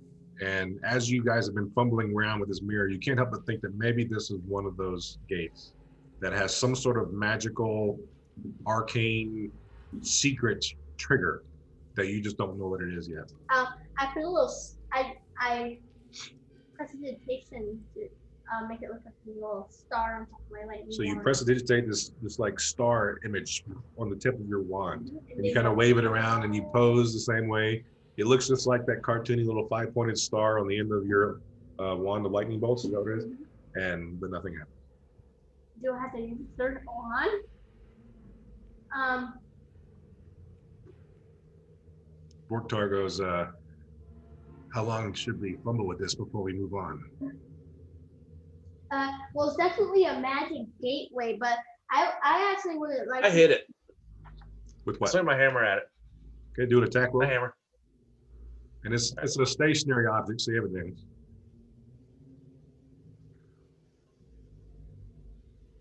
12. Okay, you hit. 17. You hit. Either way. And are you doing a divine smite? Do it. Yeah. Okay, so you burn a spell slot to do divine smite. So your hammer glows brightly as you rear back, and before anybody could stop you if they wanted to, you smash down onto the glass surface of this mirror. Roll damage, please. All right.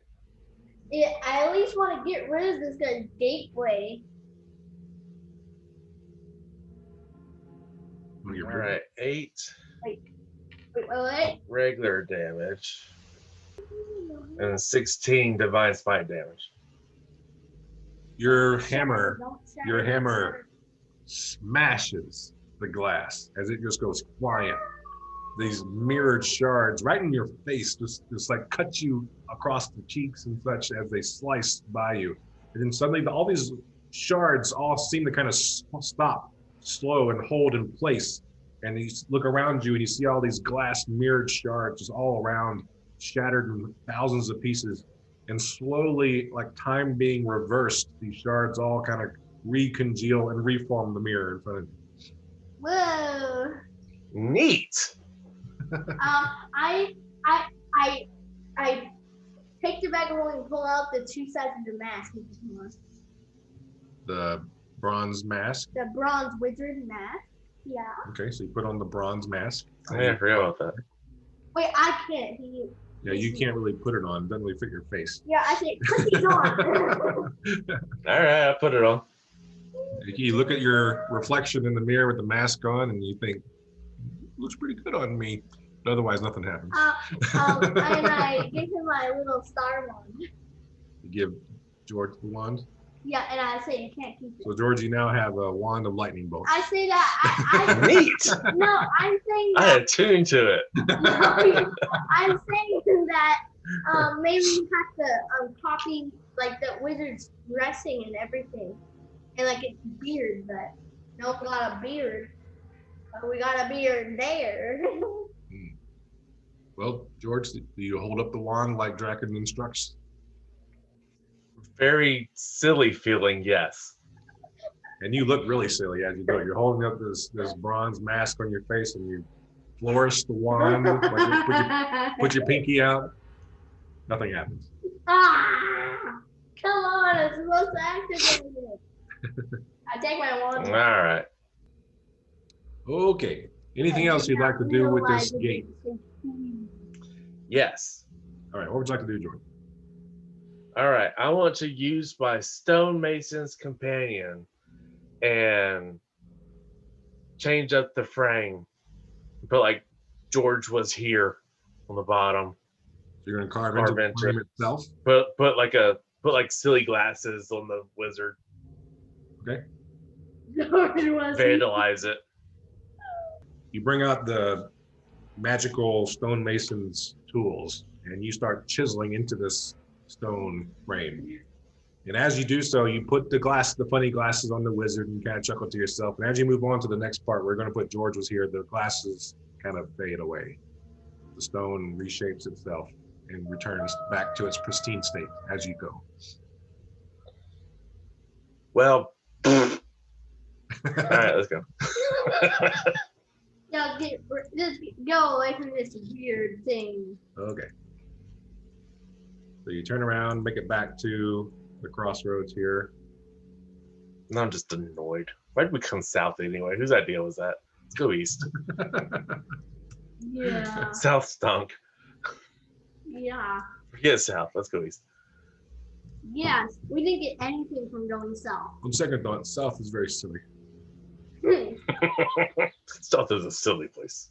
So the dark, again, the candles are gone. You're no longer within the candled area. Darkness prevails. So Draken's light and your dark vision is what Melannor and Renaer especially need. Everyone else has a little bit of dark vision, if nothing else. At this point, the elemental fades. Really? It's been 8 hours? You guys put We spent some time cutting up those intelligence things. And with like a flash, it goes away. And Bortar kind of jumps. Whoa. Hey, question. Melannor has dark vision. Is he stunted too? Oh. So you ask him? Yeah, I asked him if he could see his normal 60 feet. Melannor shakes his head no. He also is inflicted with this impairment. It's really annoying. And Bortar, I believe, also has dark vision. He says that he kind of looks at you and goes, that's something that started a few weeks ago. My vision also clouded many weeks ago and seems to have been that way ever since. That's annoying. So if it's only, well, no, we need Renaer up front to check for traps. Never mind. I was thinking if it's only Renaer and Draken that can't see in the dark, then it might be better to not have the light shining on everybody. Well, you can put like a cloth over the light. They will cut the light down quite a bit. Then we can't see.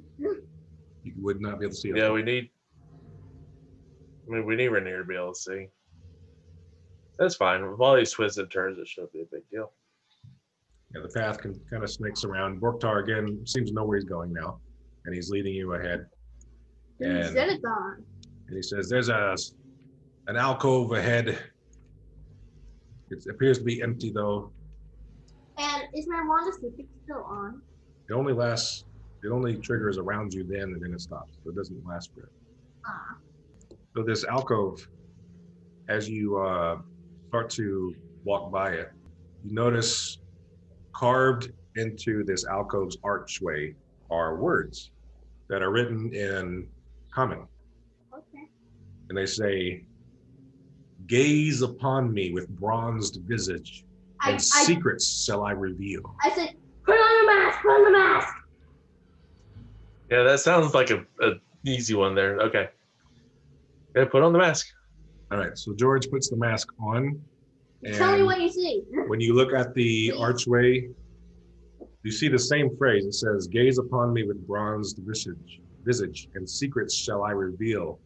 But now a new word appears. It says, "Come." I'm going to follow George. I tell Draken, I say, real quick. It says. Also, on the ground at your feet, as you kind of look or step forward a bit to look at this archway, your foot hits what appears to be a broken off half of a 10-foot pole, like a 5-foot pole at this point. It's just broken off on the ground in front of you. Yeah. And then in the archway in front of you, where you used to see the wall behind the arch, it just was a blank dead end. Now it's more like the path continues in shadow. Can I follow him? You don't see this. I know. Okay, so I say, I don't tell them what I'm seeing. I say, it says that Dragonborns are silly people. All right. Do a deception check. I say, okay. You're going to do an insight check. Draken goes, "No, it doesn't." No, it doesn't. Tell me the truth, please. Please. All right. So I pick up the 5-foot pole and look at the end that's broken. It just seems to be sheared off. Sheared off. That's not a good sign. All right. Are you still holding the mask up? It doesn't adhere to your face. You have to hold it up. Yeah, I'm holding it up. Okay. I say, anything else that you see? I want to walk into this darkness. Can I see into the darkness? No, you can't see into it. I'm gonna just follow So George. George starts to walk toward this archway, and he, from your point of view, Draken, he looks like he's walking right to the wall. Like he's just gonna walk, like he's walking straight to the wall. And as he does so, he just goes right through the wall. I'm like, ooh! I run into the wall. Your nose, boom! As you go running, bam! You just headbutt the wall of stone in front of you. This is not 9 3/4. Okay. George is gone. What? Okay, let's see my next character. It's gonna be. So, all right, George, we'll do you next. So you two are currently separated. So George, as you walk through this darkness, your dark vision does not extend further through it. It's just like this dark hole. Mm-hmm. And as you approach it, you almost feel compelled, like you can't stop yourself. You have to know what's on the other side. You hold this mask up to your face and you walk toward this thing. And as you walk through, you feel this rush of air and this wrenching feeling in your gut as you almost like you've been turned upside down and then like you're going on a roller coaster or something. And you died. And then all of a sudden you appear, your vision, which is all just black and darkness, as you're feeling like you're going through Space Mountain. You can't see anything, but just like you're feeling your body move. And all of a sudden you kind of land and you find yourself in this dark expanse. Around you, you see you are standing on well, let me just show you. Yeah. You find yourself standing on a 30 by 30 foot platform. And beyond that 30 by 30 foot square is just space. Like stars and nebulas and like literally space. Like literally outer space, like planets. And you see like this purple clouds of space dust kind of floating what seems to be miles and miles and miles and miles away. And the mask is gone. Oh. Meanwhile, Draken, the mask is on the floor at your feet. At your feet, George, you see the other half of a 10-foot pole on the ground. Ooh. Aha, so someone's trying to be tricky. In front of you, you see a large stone, black obsidian, ornate throne. Ooh. And sitting on that throne Ooh. is a wild-eyed old man. You encountering the legendary. Say, what happened in Old Timer? Before you can say anything, Probably for the best. Sorry, but you might have died.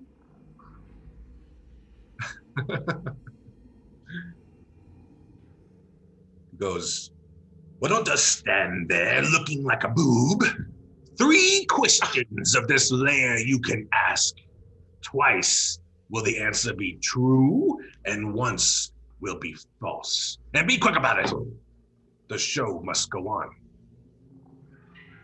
So, 3 questions. Let me think. 3 questions about this player. You don't want to join him? Okay. Why is the dark vision stunted?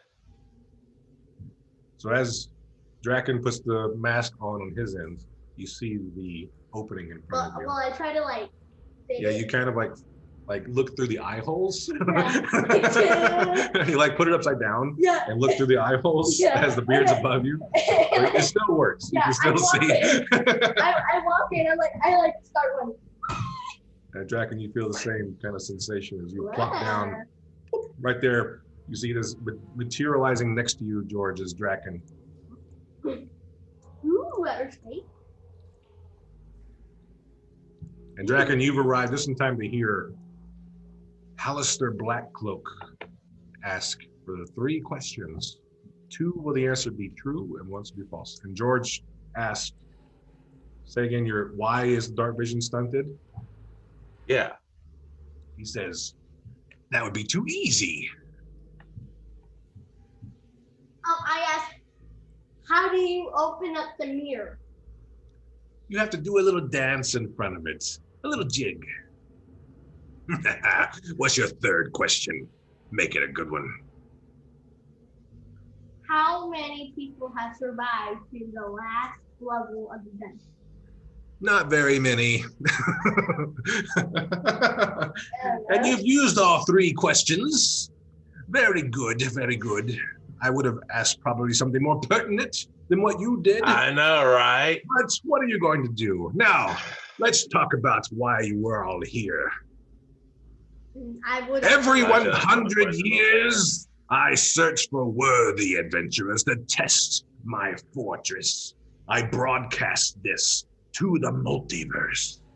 And I require good ratings, you see. The show must be a good one. Who sees this? Millions throughout all galaxies, throughout all realities. They all watch and applaud. And you hear faintly in the background, similar to how whenever you experience the Manticore quiz show, this kind of woohoo, kind of applauding in the back and like a far distance. You can't see anybody, but you hear this kind of faint applause and hooting and hollering kind of thing as Hallister continues to speak. So if you have invited so many people here, is it just the 2 or 4 of us here now? At the moment, I take pride in who I choose. Don't make me regret my decisions. Have you regretted it yet? This one is kind of odd. He looks toward Draken. But so far, Tell me about it. you put on a glorious goblin destroying show not that long ago. I even allowed you to misty step once, which is something I rarely do, by the way, to do that epic moment on the Manticore. I must applaud you for that one, sir. And the tidal wave down the hallway. Excellent. Yeah, so it sounds like you like our work. That's good. Oh, yes, so far so good. Let's see how this is only level 1, though. It's the first episode. We have so many moments to enjoy going forward. Yes, it's only going to get better. Indeed. Just think, if you could leave some really cool magic items or something, just think of all the chaos we could do.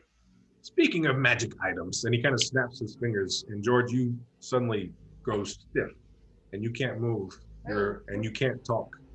And Draken, he snaps his fingers again, and you experience the same, where you are frozen in place and can't speak. And you see in front of you, George, as your bag of holding moves I don't put my stuff and in pulls away from your shoulder or wherever you keep it, and it comes out of your backpack, the little bag of holding, the Griffin's saddlebag, and it opens, and floating out of it is the Stone of Golor. Oh. And he says, "Ooh, this is a welcome boon. I can make good use of this. I can imagine the possibilities already." And He's kind of a jerk. the stone of Golor floats there above the bag, and it blinks away. The bag returns to your side. Everything else that is inside there remains, but the Stone of Golor itself is gone.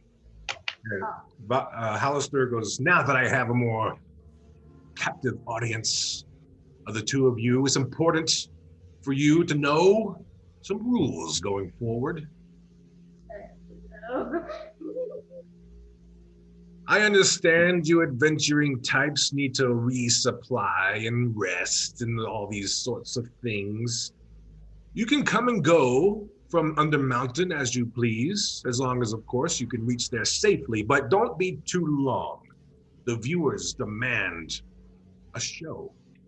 How long? They must not be kept waiting." You can't speak. Oh. "If you are gone for longer than 1 day, I will find you and you will return. It's best for you to control how you return. Other than me doing so, I might decide, I'll just throw you in level 26 and see what happens. 22, we'll see. And just kind of see how it goes from there. However, understand that in order to win this game, there is only one thing you must do.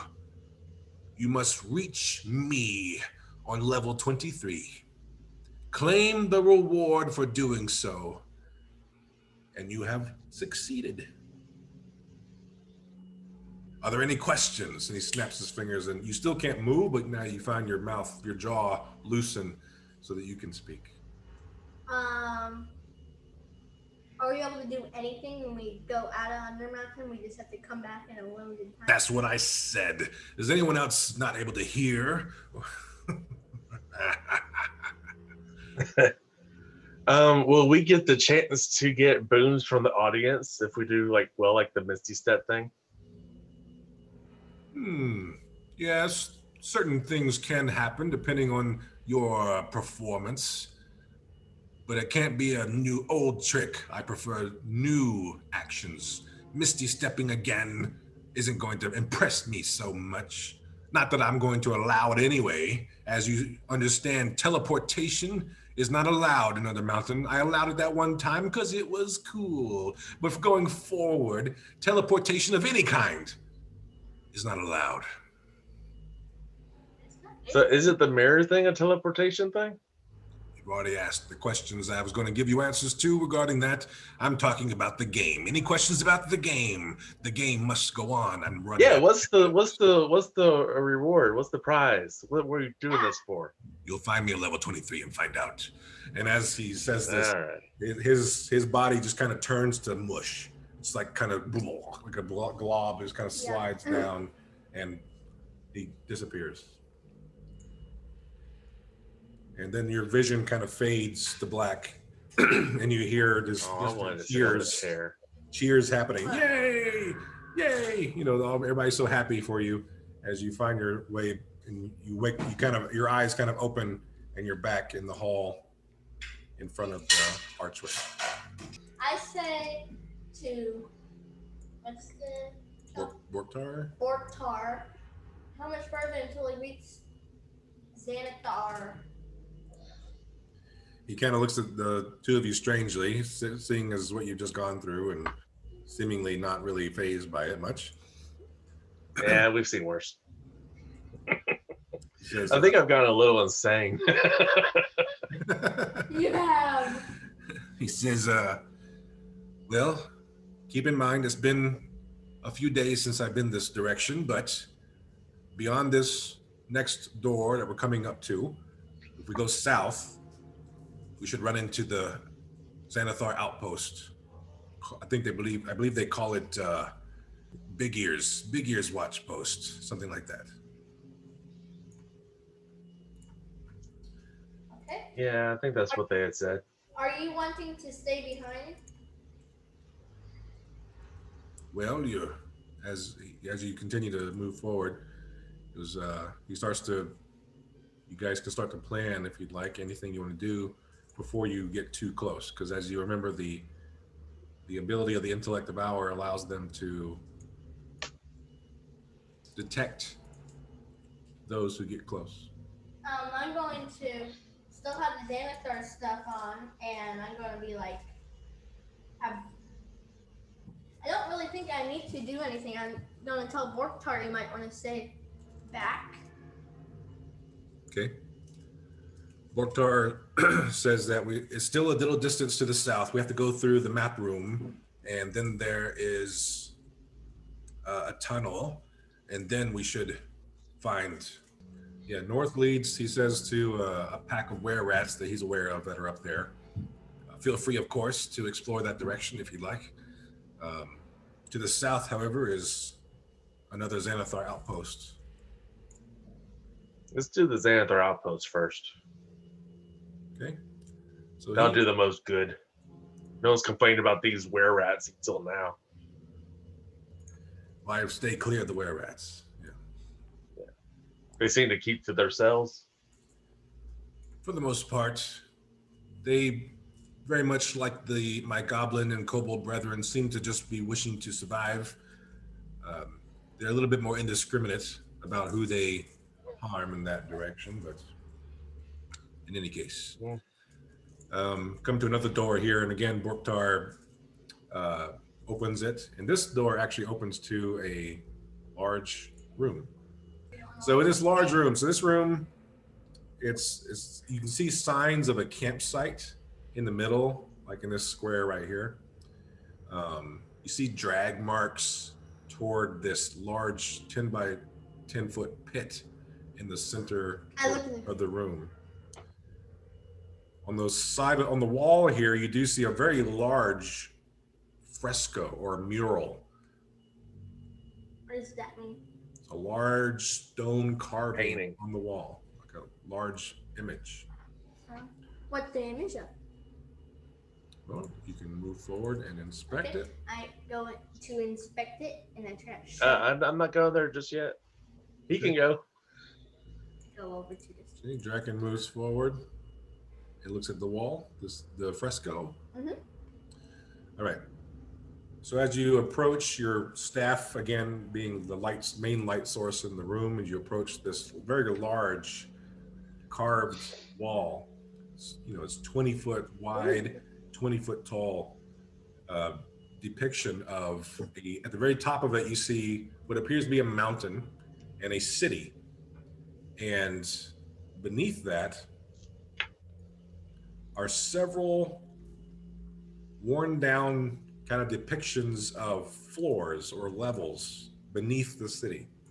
And they kind of go down, all these kind of very rough and hard to really read any kind of picture behind it, but they seem to depict the different floors of Undermountain beneath Waterdeep and Mount Waterdeep above it.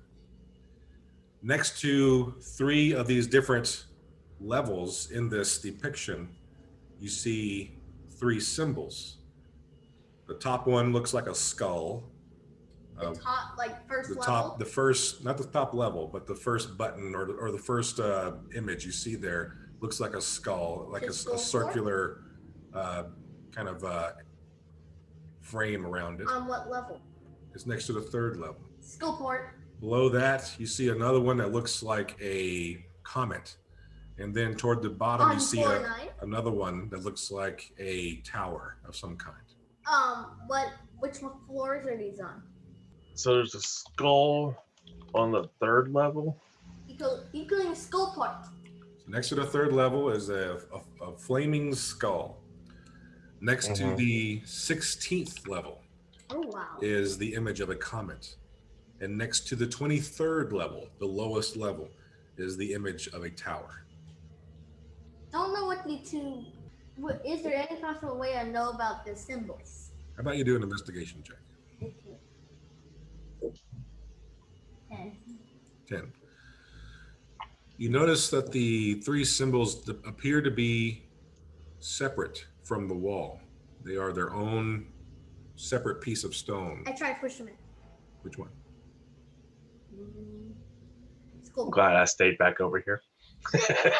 You put your hand up on the stone pad depicting a flaming skull, and you press. It pushes into the wall, and you suddenly hear loudly this female voice saying, "Gate access to Skullport disabled."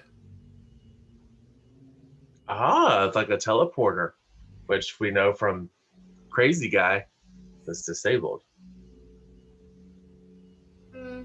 I say, is there possible? Push the tower one, see what happens. Yeah, I push the tower. Gate access to Hallister's Tower disabled. I click the tower. Gate access to Stardock disabled. How would I make this able? I want to teleport to Skullport.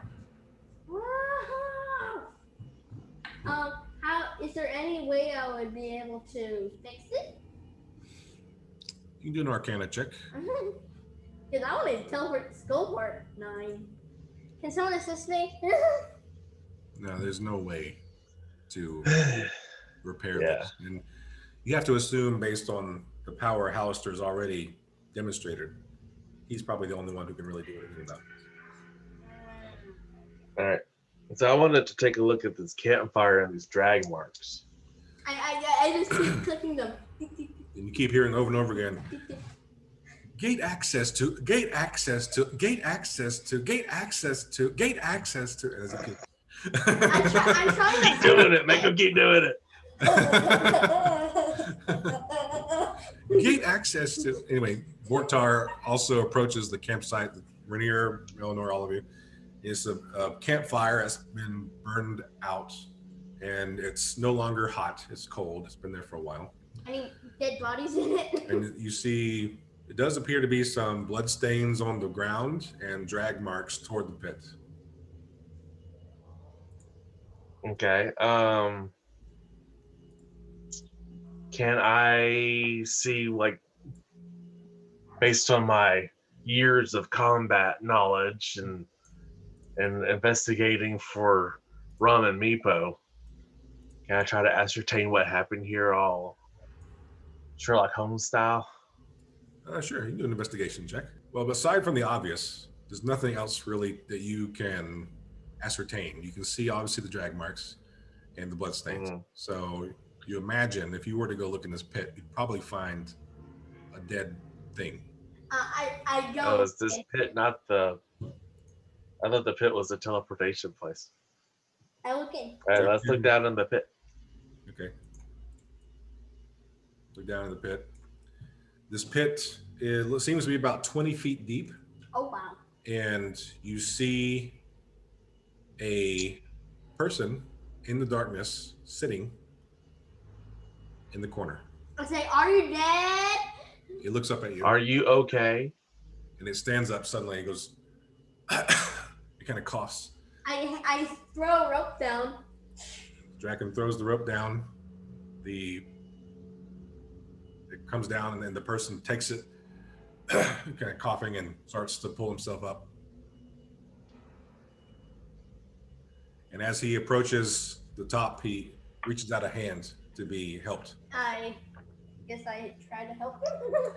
So Draken, as you grasp, I say, keep holding on to the rope. yeah, as you grasp his like forearm, like warrior handshake kind of thing, his skin feels very cool to the touch. And do a strength check for me real quick. I tell him, stay holding on to the rope. 14. All right, you pull him up quite easily, and he stands up and goes, "Thank you, thank you so much." I alchemy jug water. He takes the water and Well, I put it so in you it. use the alchemy jug's charge for the day to make 8 gallons of water inside of it. And I take a little vial. Okay. He takes the vial of water and drinks it down and kind of coughs and sputters, but he continues to drink it, and he gives you back the vial. He goes, oh, thank you so much. I've been down there for what seems like days. Who threw you down there? Or at least it looks like someone threw you down there. So, as you see this person, he looks like an elf. He's an elven ears and kind of a slim figure. He's very pale. He has long, kind of whitish hair. And you can see he's wounded. He's obviously wounded. He has like dried up blood stains on his body and carved like stab wounds in his torso. And you realize very quickly, especially you, George, this person is not actually alive. Yeah. He goes, my name is Haleth. I was traveling with my companions when they turned on me. They fought with me and threw me down in this pit. But I guess they thought I was dead when I wasn't.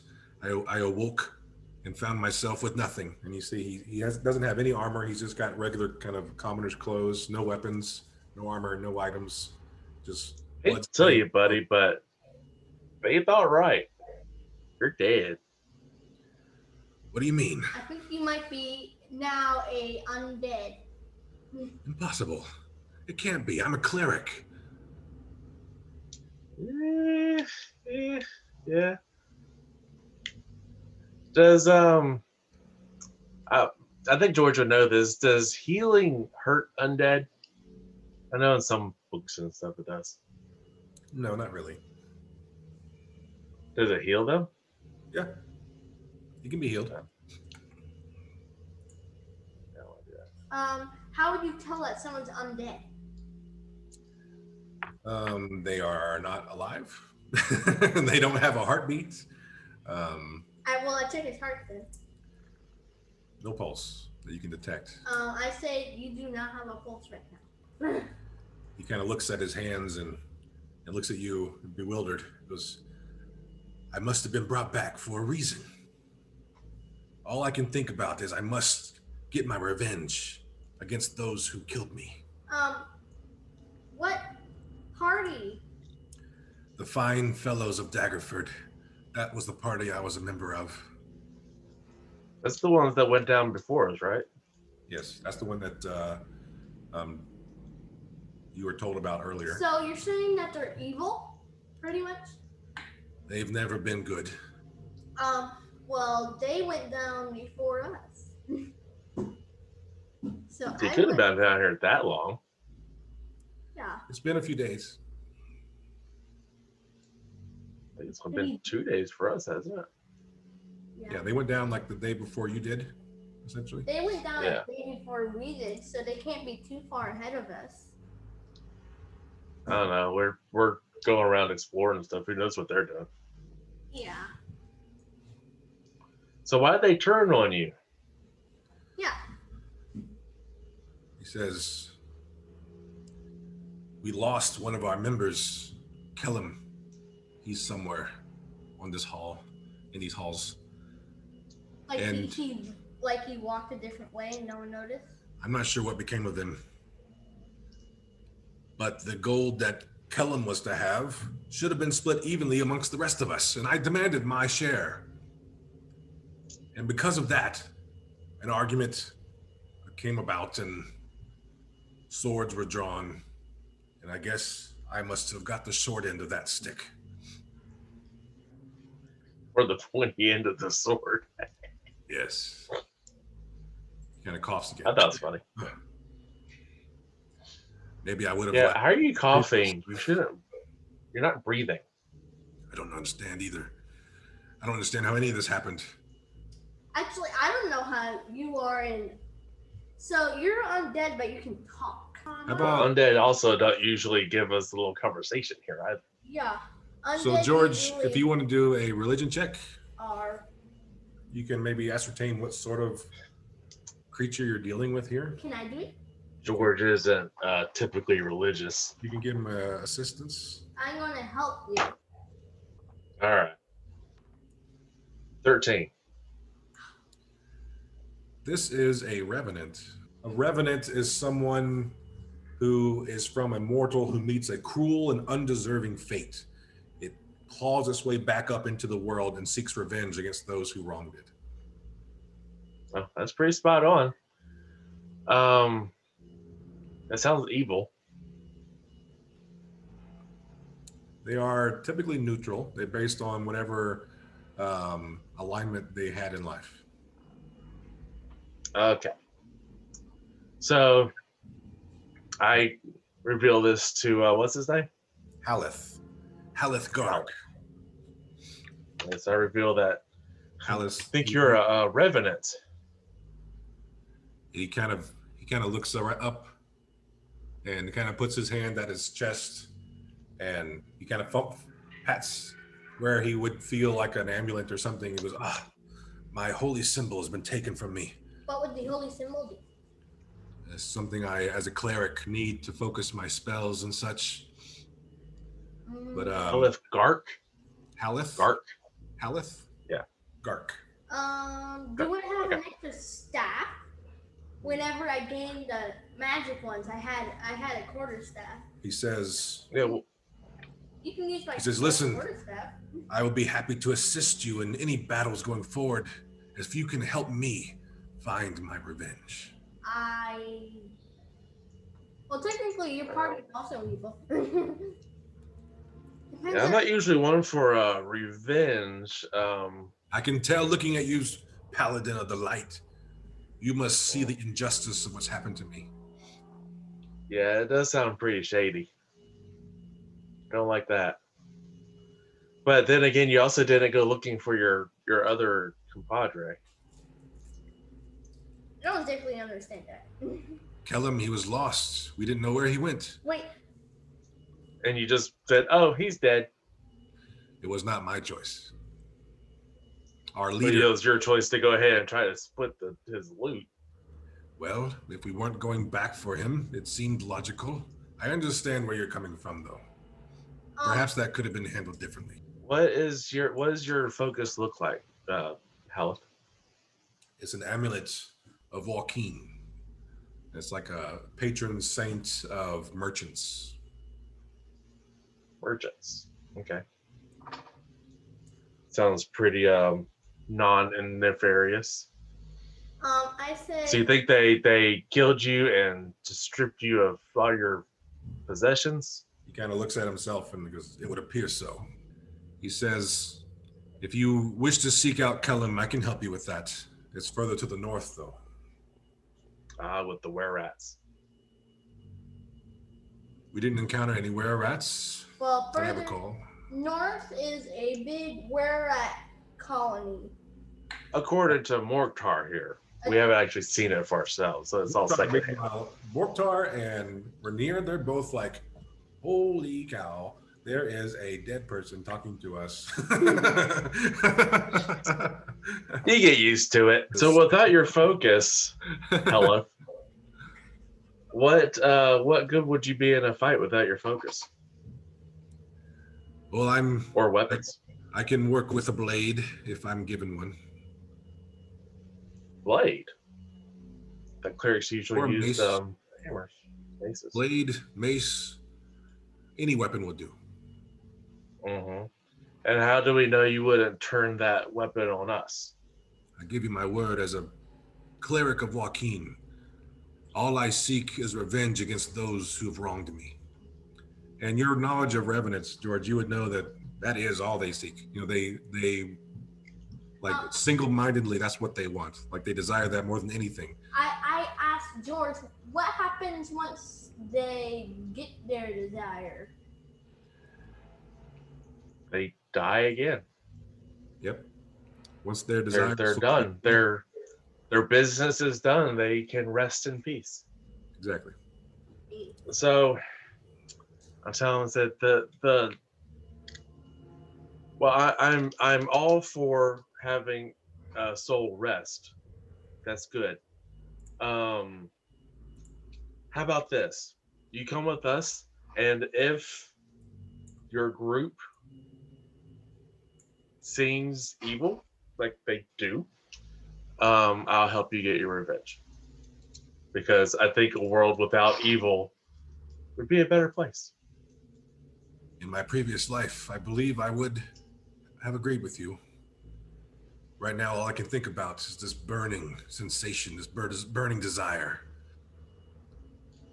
And a revenant is actually magically capable of detecting where his antagonists are. Well, I asked him, where are they? You wouldn't know this, of course.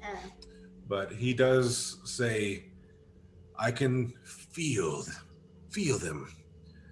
They're below us, on the level below. Okay, but you said you'd help us find your other companion first, right? If you wish, I can do this. And you're not against him because he wasn't there. This is true. Okay. Can you use a glaive? I can. He spends the next few minutes describing his group to you. There's Kellum the Weasel. Kellum the Weasel, he was a human rogue that went missing somewhere further to the north in this level of the dungeon. Copper Stormforge was a dwarf rogue, and he's definitely not a very good person. Midna Tauberth, a human priestess of Shar. And then Rex the Hammer was a human warrior and fighter who was the leader. I would like to ask if the Weasel, is Weasel good or bad? He's a thief. I mean, none of these people sound good. I mean, Shar is not, she's like, what is she? Shar she's like the goddess of night. Patron of miners and those that venture into the dark. Yeah, anything of darkness ain't great. So why were you with these people? I was on a pilgrimage for Joaquin, the patron. And they just happened to be going the same way? Patron of merchants and gold and money. It seemed like a profitable venture. Where was your pilgrimage supposed to end? Once I had enough to give back to my temple. Oh, so this wasn't a pilgrimage to location. It was like a deed. Once a cleric of Joaquin amasses enough gold and valuables to return to the temple for giving this to the temple, giving this to Joaquin, the pilgrimage is complete. What does your temple use all this fortune for? They use it primarily, it kind of goes on to explain, they invest, like they are like the church of money, essentially. They invest this money to other projects, and they own businesses. Like you see a lot of merchants will have maybe a symbol of Joaquin in their stores and things like that. It's kind of that sort of nature. But do they do anything good with it? They don't necessarily donate money, but they will build things. They will build markets. They will build shops. They will provide jobs. Yeah, invest in homes, like real estate. Okay, I guess that could be noble in its own way. If you want to think of it as any kind of alignment, it's just about as close to a neutral, good temple as you can get. Okay. Well, let's first see what's become of Kellum. Kellum. Yeah, so there's Kellum. He doesn't know where Kellum is. You know, he can feel the others are all below. They've all been below. But since you're not mad at Kellum. He doesn't know where Kellum is, though. He can't feel Kellum. Kellum was not involved in his murder. All right, hold on one second. Sure. So Kellum was a human rogue. Yeah, want me to write this down for you guys? I'm writing it down now, but yeah. How powerful would you say a group is? We were very powerful. I was surprised they turned on me so quickly. We only briefly found this secret door to the south that leads to the entrance to level 2, and here they go and throw me in a pit. Looking at two of you, the four of you, I guess, because they look much the same strength as the four of you. You all seem very mighty indeed. I am pleased that you have found me and rescued me from this pit. All right. Well, since you know where the others are, let's go find the one you don't know. Yeah. Very well. So we can always find the others later. From here, he kind of looks around. Where we last lost him would be back to the north through that door. All right. What would you say he was doing? We were in the middle of fighting some beaked creatures, and we turn and he's gone, like he fled, like a coward. Borktar finally realizing Haleth isn't going to necessarily destroy you all or anything. He goes, it sounds like Gricks. Borktar goes, not to, and he kind of looks at the Revenant, not to go against our new friend here, but just in case, the Xanathar Outpost is to the south. But I'm fine, of course, with waiting here for you to return. Yeah. How far is the nest of were-rats? Oh, several kind of hallways and rooms to the northeast of here. So that might be a minute. Haleth says, that sounds about the direction that we went. Okay. So, yeah, the Xanathars aren't going anywhere right now. Let's go see what happened to this guy's compadre. Find out what kind of person he is, which sounds like not great, but he may want to join in getting revenge on the people that left him to die. Very well. Haleth kind of steps forward past Draken here and puts his hand out toward you, George. The weapon, please. Shake it. Oh, I thought you want to shake hands. All right, yeah, I have a +1 glaive that I will let him borrow. All right, Haleth begins to lead you back up to the north. All right, as you are moving down this hallway, getting toward the corner, you hear noises of footsteps, moving around the corner. Like little rodent footsteps? More like what you would probably equate to goblins and other such creatures. Ah. Goblins Attack. Neat. Let's go check them out. Yeah, let's go fight some gobs. As you round the corner, you see two bugbears. Oh, no. And I need initiative to be rolled. Alrighty. Right now. Well, Renaer is up to act first then. Okay. Renaer goes up to one of these nasty little bugbears and stab. There ain't nothing little about them. 29 to hit. 29 definitely hits. And 33 damage with a sneak attack game. Dead. Well, you don't get sneak attack. Oh. Why would you get sneak attack? I don't know. You gotta be flanking. How much? 7 damage. 7 then. But then when I try to hit it again and get 19, That hit. but 9. And do 8 damage. All right. Next to act is George. All right. I guess I'll go up here. Get my annotation going. I haven't made it yet.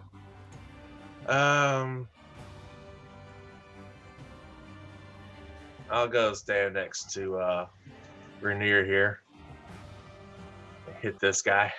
Okay. Same guy Renaer hit.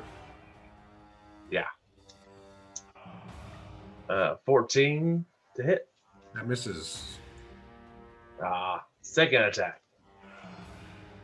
Oh, now it does the dice. That's weird. 20, not natural. That does hit.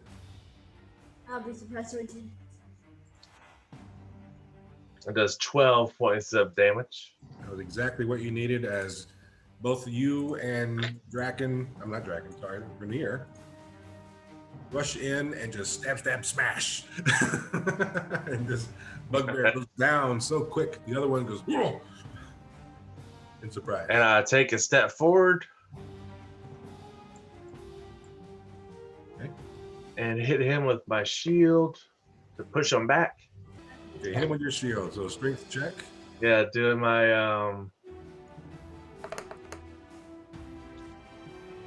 whatchamacallit? Shield master thing, shield shove. He got a natural 20 on his strength check.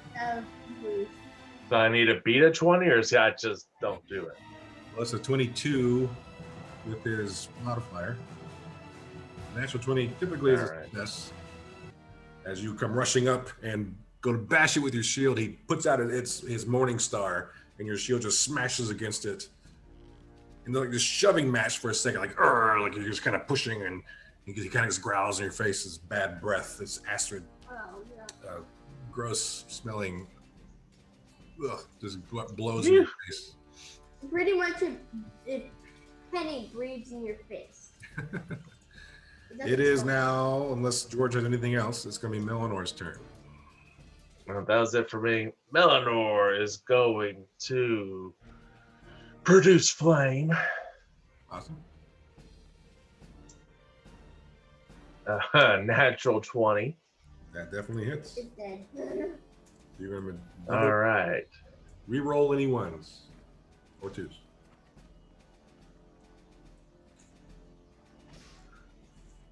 All right, so that was 2 8s and a 1. So re-roll the one. Although it doesn't matter, he's dead. just this firebolt as you're like in like this contest of strength. It was another, just for fun and giggles, it was another 8. He just did max damage on a crit. It's doubled as 48 points of damage. 48 damage. George and his bugbear are like this contest of strength, like kind of showing off. And all of a sudden, over the shield, you see this firebolt just right, almost feel like that you can feel the heat as it brushes past your chin, kind of shaving off a little bit of your stubble, and the bugbear just and just charred mess of a creature. I mean, 48 points of damage on a cantrip. Pretty bad. That's crazy. Max damage. Yeah, max damage. Good thing I re-rolled that one. All that kind of good stuff. I will inspect one, and I will try to crack open the heads. You're just gonna eat all the brains now. No. You're just a zombie. You're a zombie now. You're just eating brains. It's an intellect. I try to make the brain open just in case there's an intellect devourer. All right. Well, I need you to do a attack roll. I thought he was just gonna eat the brains. D20 plus your, and it will say plus your strength. Oh, well, that's nothing. So let's just roll a D20. 12. 12. You get your quarterstaff, bam, and just all over the stone ground. You see brain matter and skull bits as you crush this bugbear's skull. Haleth kind of walks up behind you, goes, "That seems a bit dark." I say, there's better ways to get your lunch, man. Come on. I say I have gone against intellect devourer, and they are not friends. There's not appear to be All any right. collective hours here so far. I would like to get some javelins. All right, we'll do a survival check. 15. My intelligence would have gone down back to 9 by now. 15 is a success. So for a javelin, Yay. you're gonna roll 2d4. 4. You find 2 javelins. Any other types of All weapons? right. Like The- a giant maul? It has a big morning star. It's like a stick with a big metal ball in it with spikes. As Cal, if he prefers the morning star to a glaive. The glaive will do nicely, thank you. Remember, it's a loner. Understood. Haleth walks up to one of the bugbears and rips off the bugbear's hide armor and kind of slips it over him because he doesn't have any armor on right now. I hope he took the one that wasn't all brainy He did. and burned and burned up. All right. As you continue to move forward in this area, this room kind of goes to the east a bit more. So we go north. What I understand. But there's a door. It's a door, but we also need to go north. You see that this path Why kind do we of need to go north? arcs to the north as you Arc. kind of look around Check a the bit. secret doors. You checking for secret doors? Especially over here. Isn't there some feat that you can get where you like just tell if a secret door is there based on your passive perception or something? I want I'm that. sure there is. So roll investigation Oh no. Does it have to be that? or perception, either one. Okay, perception I'll rather take. I roll a 1. You don't see My any secret passive doors. perception is 11. You don't see any secret doors. I'm going to pat my hand on it. Does With- passive perception do anything for secret doors like that? Yeah. Oh, mine's at 15. Just FYI. With your passive perception, you don't see any secret doors. I like, Well, I'm not saying like anytime. I'm just saying Okay. Yours is to 15. keep him from asking all the time. Future reference. It's 15. yeah. Yeah. Got it. Okay. So there's a door to the east and it kind of meanders over to the northeast. Where's Kobold? Who knows the way to where we're at? He's waiting behind for you guys to come back. Oh no. Yeah. Well, So let's listen at the door, see if we hear anything. yeah, we're at here. All right, perception check. 12. Now I roll a 11. This is my 12. You don't hear anything. Actually, you do hear something for the 12. You do hear what sounds like some distant movement. Nothing too close. It seems to be further on the other side of that door. Not next to it. All right. Very briefly, you could catch something. Open it. All right, let's Renaer, check for traps. Ain't gonna catch me this time. Renaer does an investigation check. Draken brings the light around. 17. No traps. And he gives George a thumbs up, like it's good to go. All right, open the door. A large area that seems to go in several different directions opens up in front of you. Yay, it's like a maze. I go up to the shield. Hold on. You guys step in here. You hear a commotion to the east. To the north, you do see what appears to be a statue. Up here. It is a tall, 14-foot tall granite obelisk. At the top of this tall structure, you see what appears to be an eye carved into it facing to the south. At the bottom of the obelisk, it's covered in dirty, bloody handprints, like dozens of goblinoid beds can be seen scattered around. If I were to reveal them, here they are. And this seems to be like a bit of a den for what appears to be goblins. Neat. Would I know what the eye means? You can The do. eye looking. It's carved into the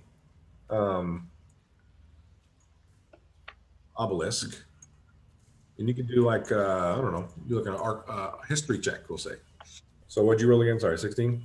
Yeah. So you recognize the eye, and you think it has something to do with the Malarkin dwarves, who history says built this entire substructure that Hallister has taken over. Right, they built every single level.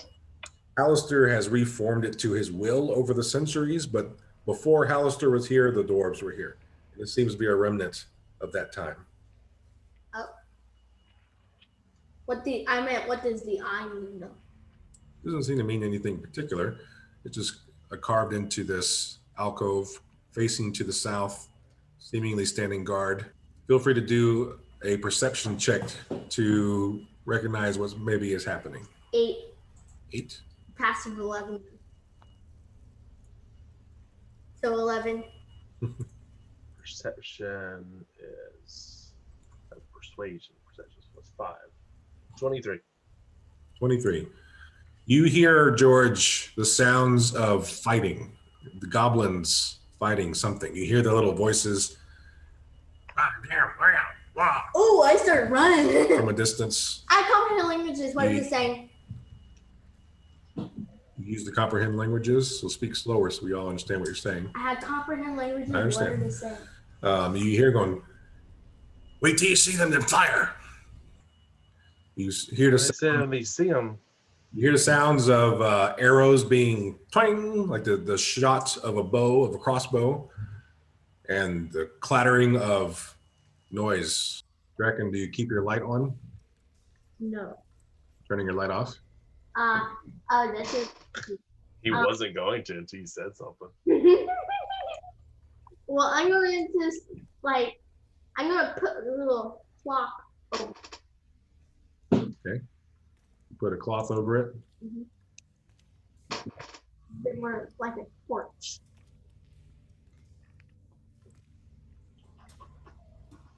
Half the distance now. All right, I'll sneak up and see what I can see in the dark. I'm following him. With your You light. can't see in the dark. George, with his dark vision, rolls stealth. All right. Yeah. 19. All right. You sneak ahead and peer into this area. So your 30-foot range. What are they doing? And so what you see as you peer around the corner is a group of goblins all hiding behind overturned tables and furniture, wooden furniture here. It's not pictured here, but they're all kind of ducking behind it with their bows and crossbows, looking to the east at this rough-hewn passage cutting into the wall and leading who knows where. Well, I would walk up if he tells me that. You see a dead creature on the ground in this cavern, which resembles these gricks that you've heard about, this long, sinewy tendrils with a brain on the end, essentially with a big beak coming off of it, and it's covered in little crossbow bolts from the goblins having shot it to death. And they're all kind of cowering behind these tables and overturned furniture, looking toward the east for any further Grick incursion.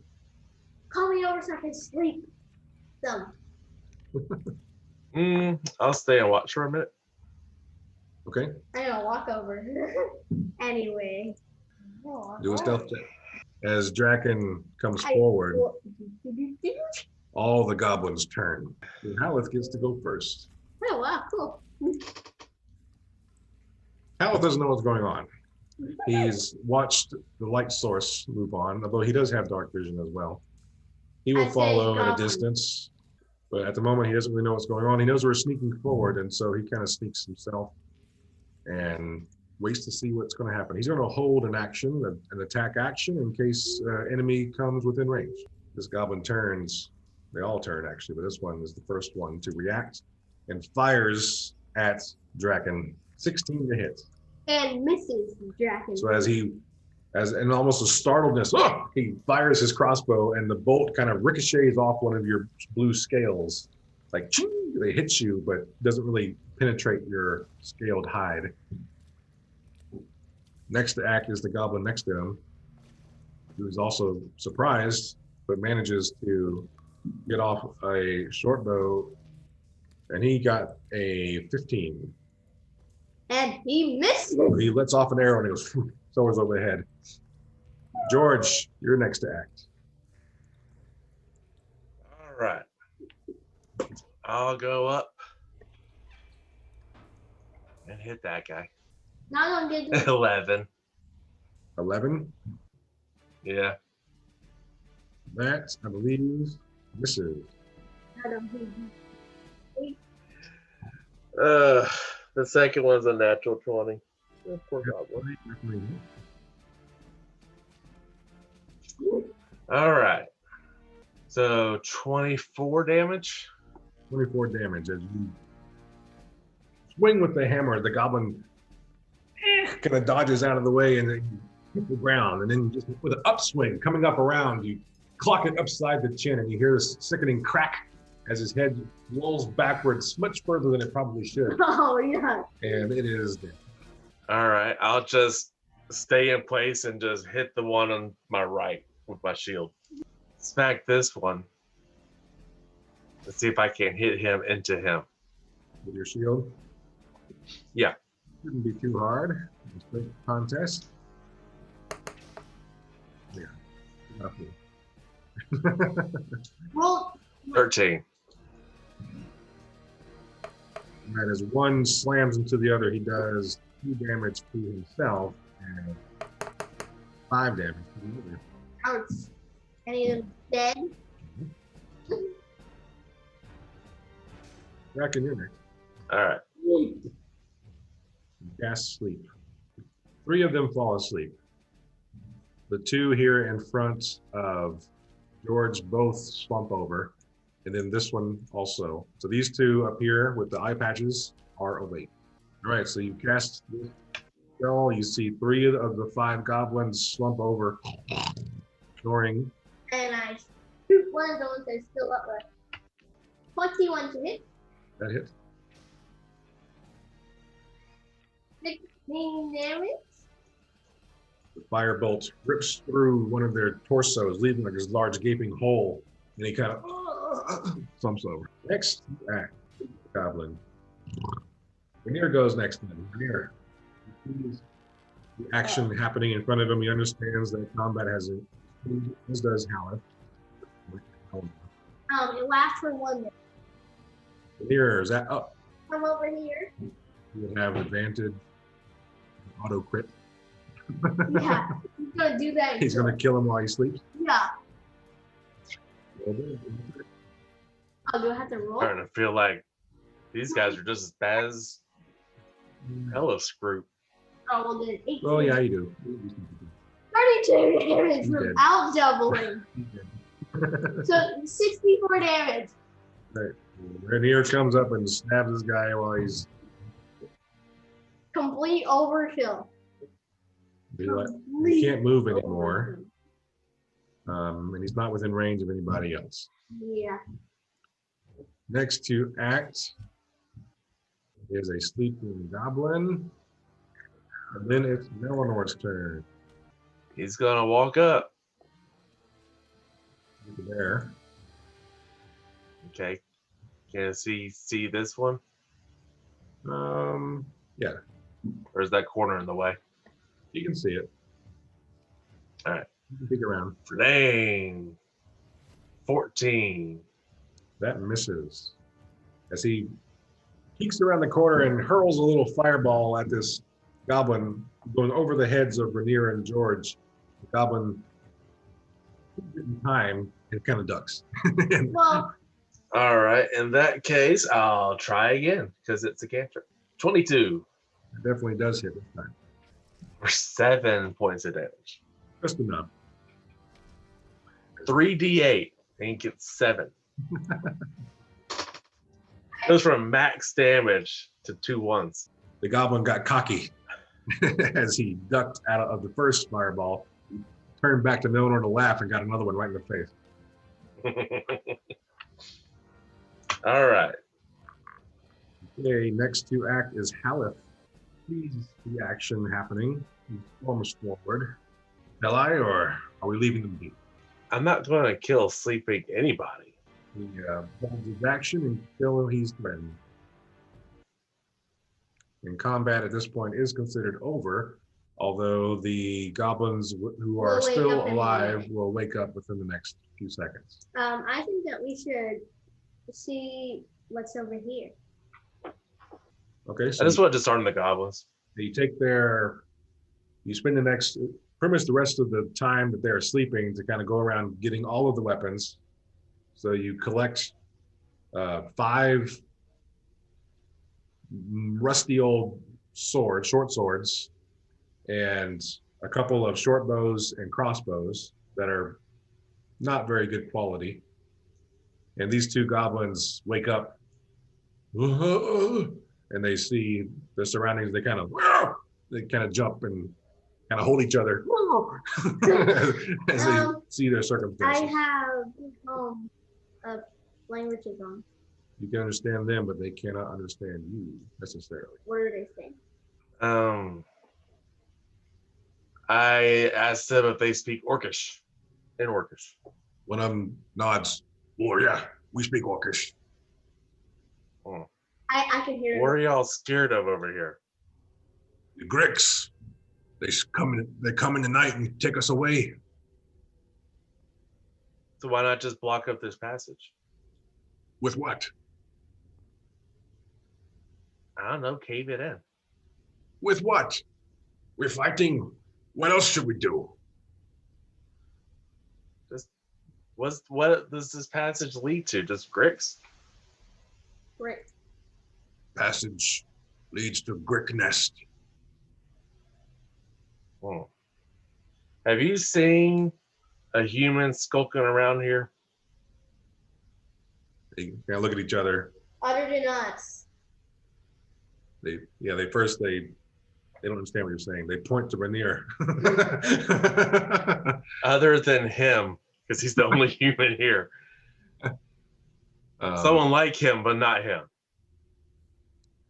They kind of think for a second and go, I think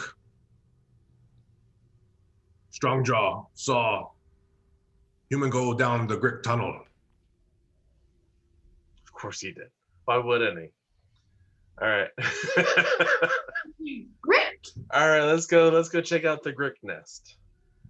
He goes, we can go? Where are you going? Oh, You have a wait, place to go? somewhere else? To do what? Listen, can we go or no? Isn't there like a goblin kobold encampment somewhere that Mortar is trying to lead us to? On the second level, yeah. So try that. Go down to the goblin kobold encampment. Oh, It's a good Okay. place. yeah, we will go there.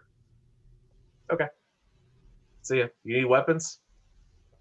Yes, please. I give them the weapons back. And they take them and they kind of look at each other, and one of them goes, no. He goes, okay. And before they leave, I cast a thaumaturgy spell and make my eyes turn blood red. I say, don't double cross us. they frown real big. They kind of hold on to each other a little bit tighter. And as they're holding each other, they walk away.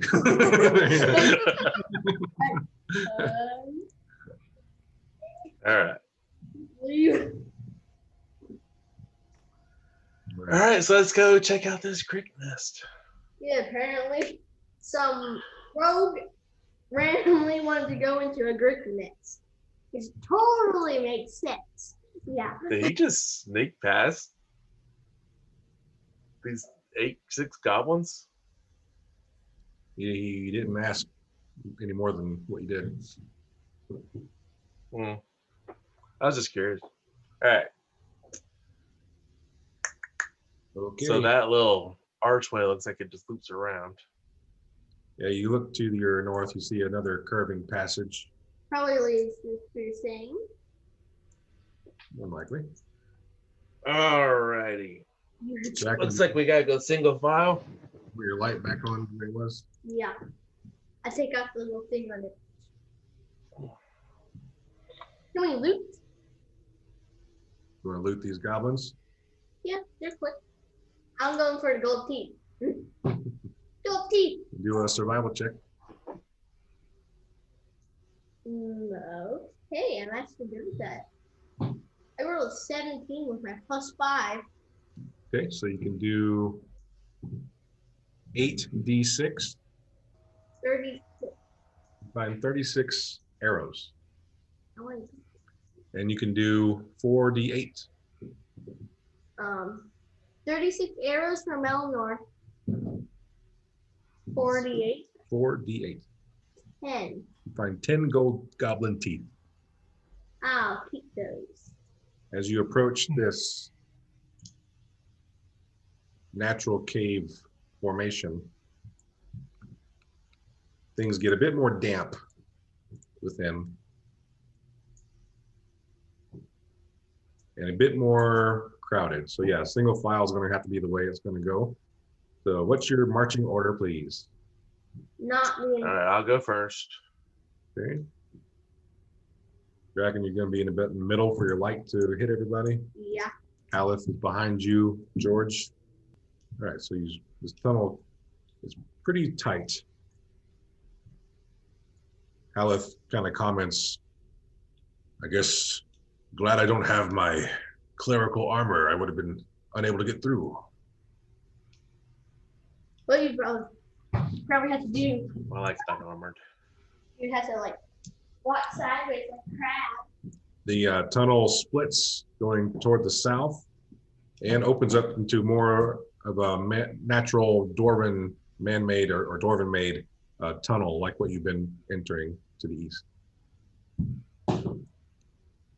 Let's Interesting. south. East. South? Okay. South. East. South, I need everyone to do stealth checks, please. Yeah, I'm thinking that seems more minimal. Can Melannor do something? Like +10? Oh yeah, Melannor he can cast Second his level. at will thing. Pass without a trace. Yes. Oh, Haleth got, Cast pass without trace. Haleth got a 32. I got a 16. Renaer got a 33. Okay. I got a 16.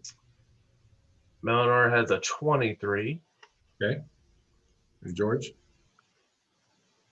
I got a natural 20, so 31. Very good. So you guys are sneaking through this tunnel here, and as you are going through this three-way heading toward the south, you do see a couple of Gricks in this tunnel, and they do not see you. Maybe that's the Grick test.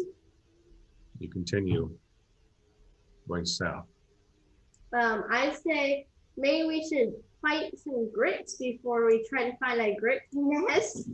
All right, as you finish, this tunnel opens up to a larger I thought we room. were going to fight the Gricks. You enter this room, and with those stealth checks, you manage to enter without alerting anything, as you see a very large Grick sleeping to the south. You see this room here. This room is an interesting room. It's a large 30-foot wide, 40-foot long space with 30-foot high ceilings. And up above you, you see, represented here by this gray blob, apparently, a upside down reverse gravity sort of thing. Again, You've seen this a couple times on your journey through this level. What is it? You see what appears to be an upside down throne with what looks like a mummified minotaur sitting upon it. Oh, Gems are embedded in its eyes. All right, so should we take care of this Mama Grick first? yeah, let's take care It of is it. a rather large Grick. I mean, compared to these you kind of glanced at as you move through, Mama Grick. this thing is much larger. Let's kill Mama Grick. Mama Grick. It is sleeping, and you did not wake it up with your stealth checks. So can I automatic crit hit it? You would be automatically able to hit it, yes. And this is not an obstacle, by the way. It is above you. So this space below you is, this in front of you is clear. All right. How about we douse the light a little bit? Yeah. Okay, so Draken, you dousing it or dimming it? Dim it. Okay. And y'all can ready your action. I'll try to sneak up and sneak attack it. Oh, well, actually, Renaer would do like kill it if he did that. Okay. So Renaer goes up with his 33 in stealth. Melannor's going to ready action. And he's gonna walk up and take his dagger and automatic crit it. Well, he still has to roll to hit.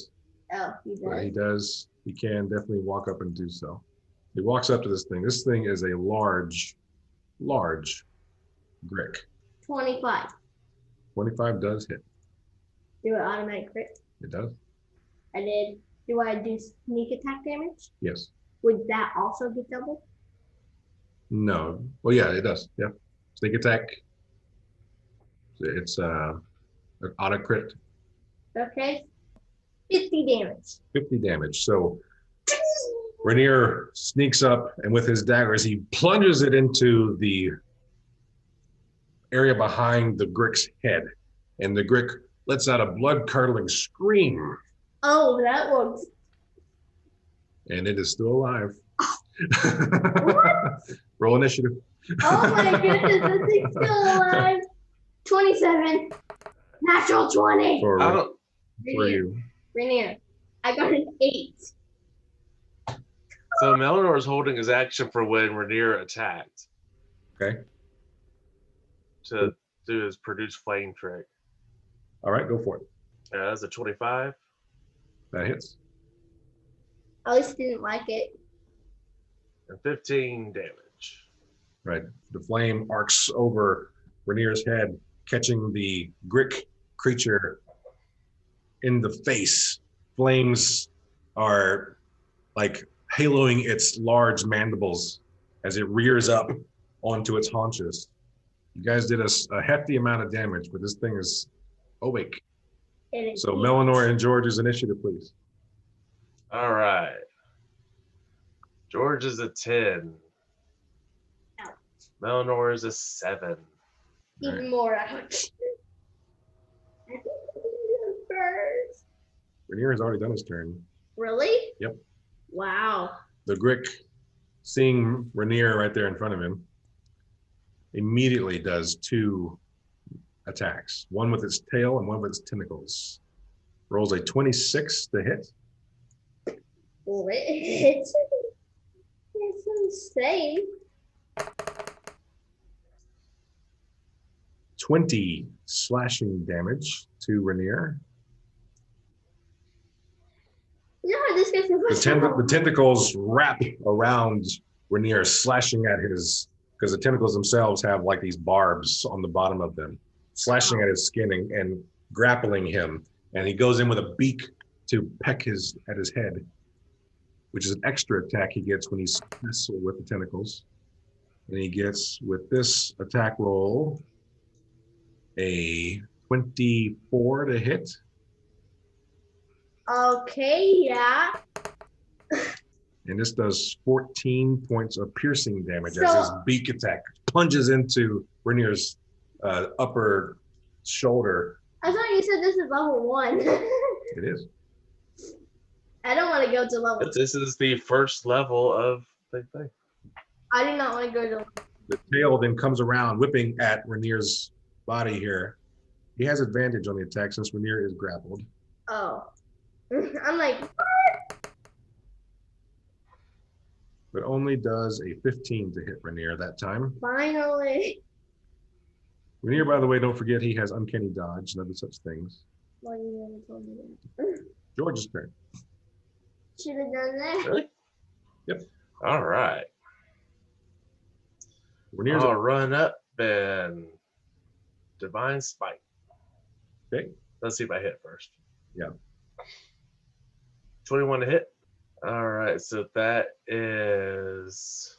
All right, so that's going to be 12 points for the regular damage. Okay.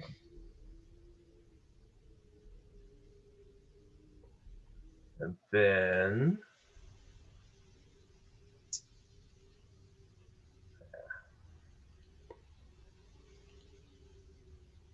18 points Divine Smite damage.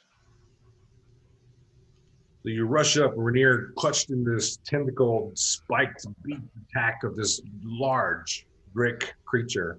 And you rush up with your hammer glowing from the Divine Smite energy, and you just crack it over the brain stem where this brain and beak kind of merge together, and it crushes downward. The tentacles release, letting Renaer go, and the Grick falls to the ground, dead. Well, y'all did do a whopper on it earlier. Only took the one hit. He had a lot of health, and with those sneak attacks and the stealth and everything, you guys are able to 50 damage. really take a lot of it away at the beginning. Renaer has 102 health and he's at 30 right now. All right, so he's still pretty good. You would have killed a level 5 adventurer. One can only hope. Huh? All right, so let's slice and dice them. The other two? No, he wants to. Hey, well, let's harvest this one. Draken, see what his brain tastes like. I come over here and help harvest. All right, this is considered a monstrosity. So what would you roll? This would be a nature check. I have my nature. Well, what's your nature? Mine's a 0. Melannor's is a +5. Oh, well, then Melannor should do it, and we can assist. Okay. 12 or 24. Let's do 24. Wow. Roll 2d6 for me, Melannor. Well, now it's interesting because it's not spoilers. Because like learn what we're going to be able to get from this stuff. 8. Okay, you find what you would, as you carve open and essentially field dress this giant creature, you are able to accumulate about 8 pounds of what looks to be edible meats if it were cooked. Oh. Roll a d4. 1d4. This must be something valuable then. Or- 3. You find 3 of the tentacles are salvageable and potentially are useful to someone. Like Yeah. as whips. Not as a whip, no, it's more of a crafting item. Now, this is a large creature. Did So you craft a whip? anything else beyond that, it would take about 2 hours of harvest time, which you can do if you'd like. Oh.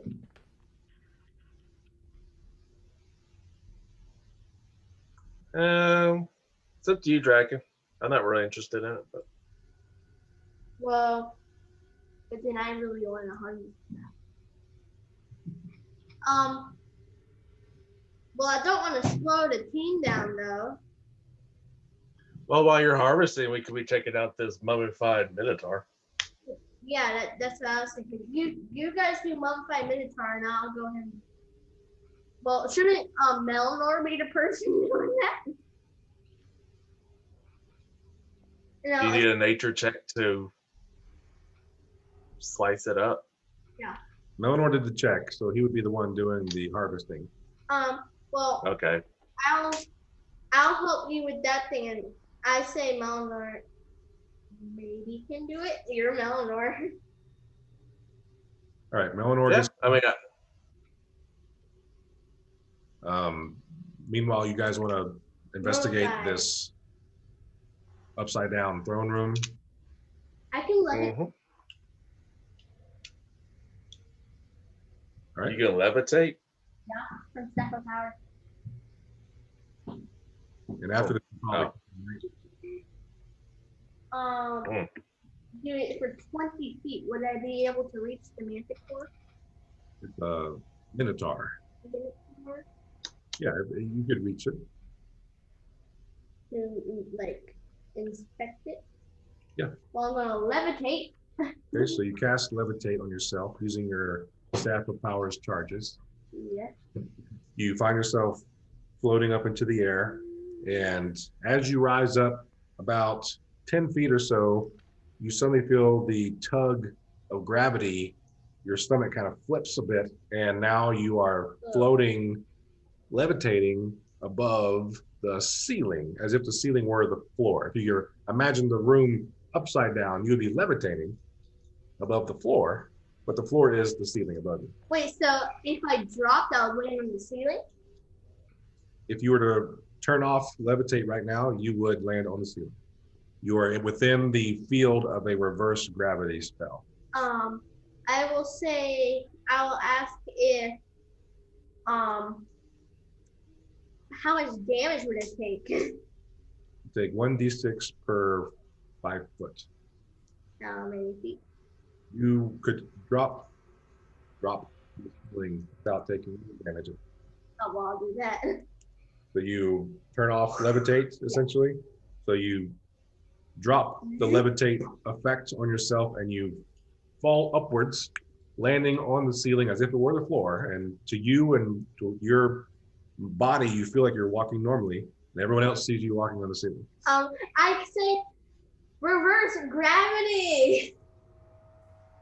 So in front of you, you see a throne with a mummified minotaur creature sitting upon it, and it has these gems embedded where the eyes are. I try to take the gems with Mage Hand. It's gross.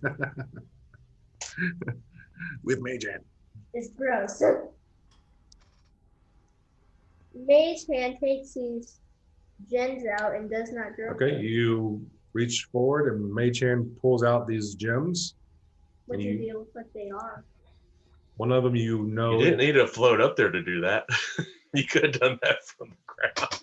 Mage Hand brings you the gems back, and you inspect it. You have them now, and you now have a zircon, which is a relatively medium value gem, and then a agate, which is a relatively low value gem. Well, can I search the throne? Do an investigation check. Come on. Yes, I rolled a 0. I rolled a 1. Find nothing else. Wait, can I? With my sorcery points. Magical guidance. When you make an ability check that fails, spend 1 sorcery point to reroll. Okay. Let's spend my sorcery points and reroll. I forgot you had those. I just roll a d20 though.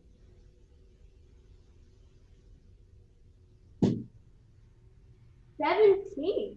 Okay, you were inspecting the throne and the mummified minotaur. The throne itself seems just like it's made of stone, and it's carved, nicely, but nothing really special about it. The minotaur itself appears to have been there for a long time. It kind of crumbles to dust whenever you touch it, and you don't really find anything else of value. Can I try to push the throne? You strength check. 16. Nope. You push against the throne with all your might and it doesn't move. What I wanted to do is like try to push it down. And then it goes, falls down. Yeah. Sit in it. Huh? Sit in it. Oh, I'm gonna. Is the Minotaur gone? You want to push the Minotaur out of the throne? I have made chance. Mage hand only too much. So you have to really get in there. I know, but you said church does. Certain parts of it does. Sure. Okay, I like put on gloves. All right. Meanwhile, Melannor, I do that like while Draken is playing up on the ceiling, I say this is gross and I throw it down at you. it doesn't get down there because once you throw it, it comes right back at you. It hits you in the head. No, you're gross. Gravity is going your direction right now. Wait, I throw it to the side. It lands in the corner on the ceiling. I sit on the throne. Nothing happens except your robe's all kind of gross and dirty now. Presentation. You clean it off. There. Melannor gets one Grick Alpha hide Ooh, and one Grick Alpha beak is that good? that are in pristine condition that potentially could be crafted into something or sold to the right buyer. I'll take the beak. What's a hide? Skin, leather, Grick Alpha leather, but it's not been prepared or anything. So nothing about this throne at all. You got 2 gems out of it. Is there Seems like a waste of an anti-gravity spell. Yes. I'm gonna try it again and just Try again to do what? see if the throne even moves. It seems to be stone throne. You've already done the check to try to move it. It didn't work. We're now on the ceiling of this room. How do I get off? That's a good question. Levitate again? I'm gonna like float out of it. You can cast levitate again from your staff of power, again using the charges required. Yes. I'm gonna levitate again. All right, so you levitate up, and as you cross the threshold, you feel your stomach kind of flip again, and now gravity is going down to the regular floor. I popped that down and said that Minotaur is the grossest thing ever. Okay, Melannor cleans off his bloodied hands and arms, and well, I got everything I feel like is useful out of this thing. You're clean. I like that.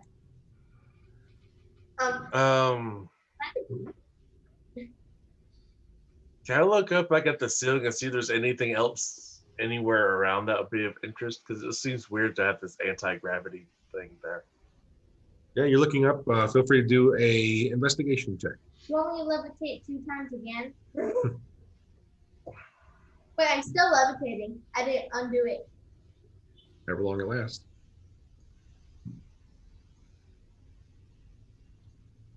All right, 11. With 11, you look up and you're kind of looking in all the kind of dark corners. Again, using your dark vision, you kind of have to move over there and look and peer into the darkness, and you don't really see anything. You see the desecrated remains of the Minotaur that Draken kind of strewn about. I'll go back up. Can I do that with the levitate on? Yep, you go back up, you feel the flip again, and your gravity is reversed. I'll check for you. Okay, you start floating around up there, and you want to do one more final investigation check? Yeah, and not be horrible. 11. Okay, similar to George's roll, you don't really find much of anything else up here. Redo it. You don't redo the check unless you're using a sorcerer. Well, no, I'm not gonna do that. Okay. And I float back down. You float back down. Now you're back on the ground. Yeah. Gross. All right. I guess we've done all we can with that throne. Let's go to the Nether Grells. Grick. Well, I think we're going to have to call it a night at this point.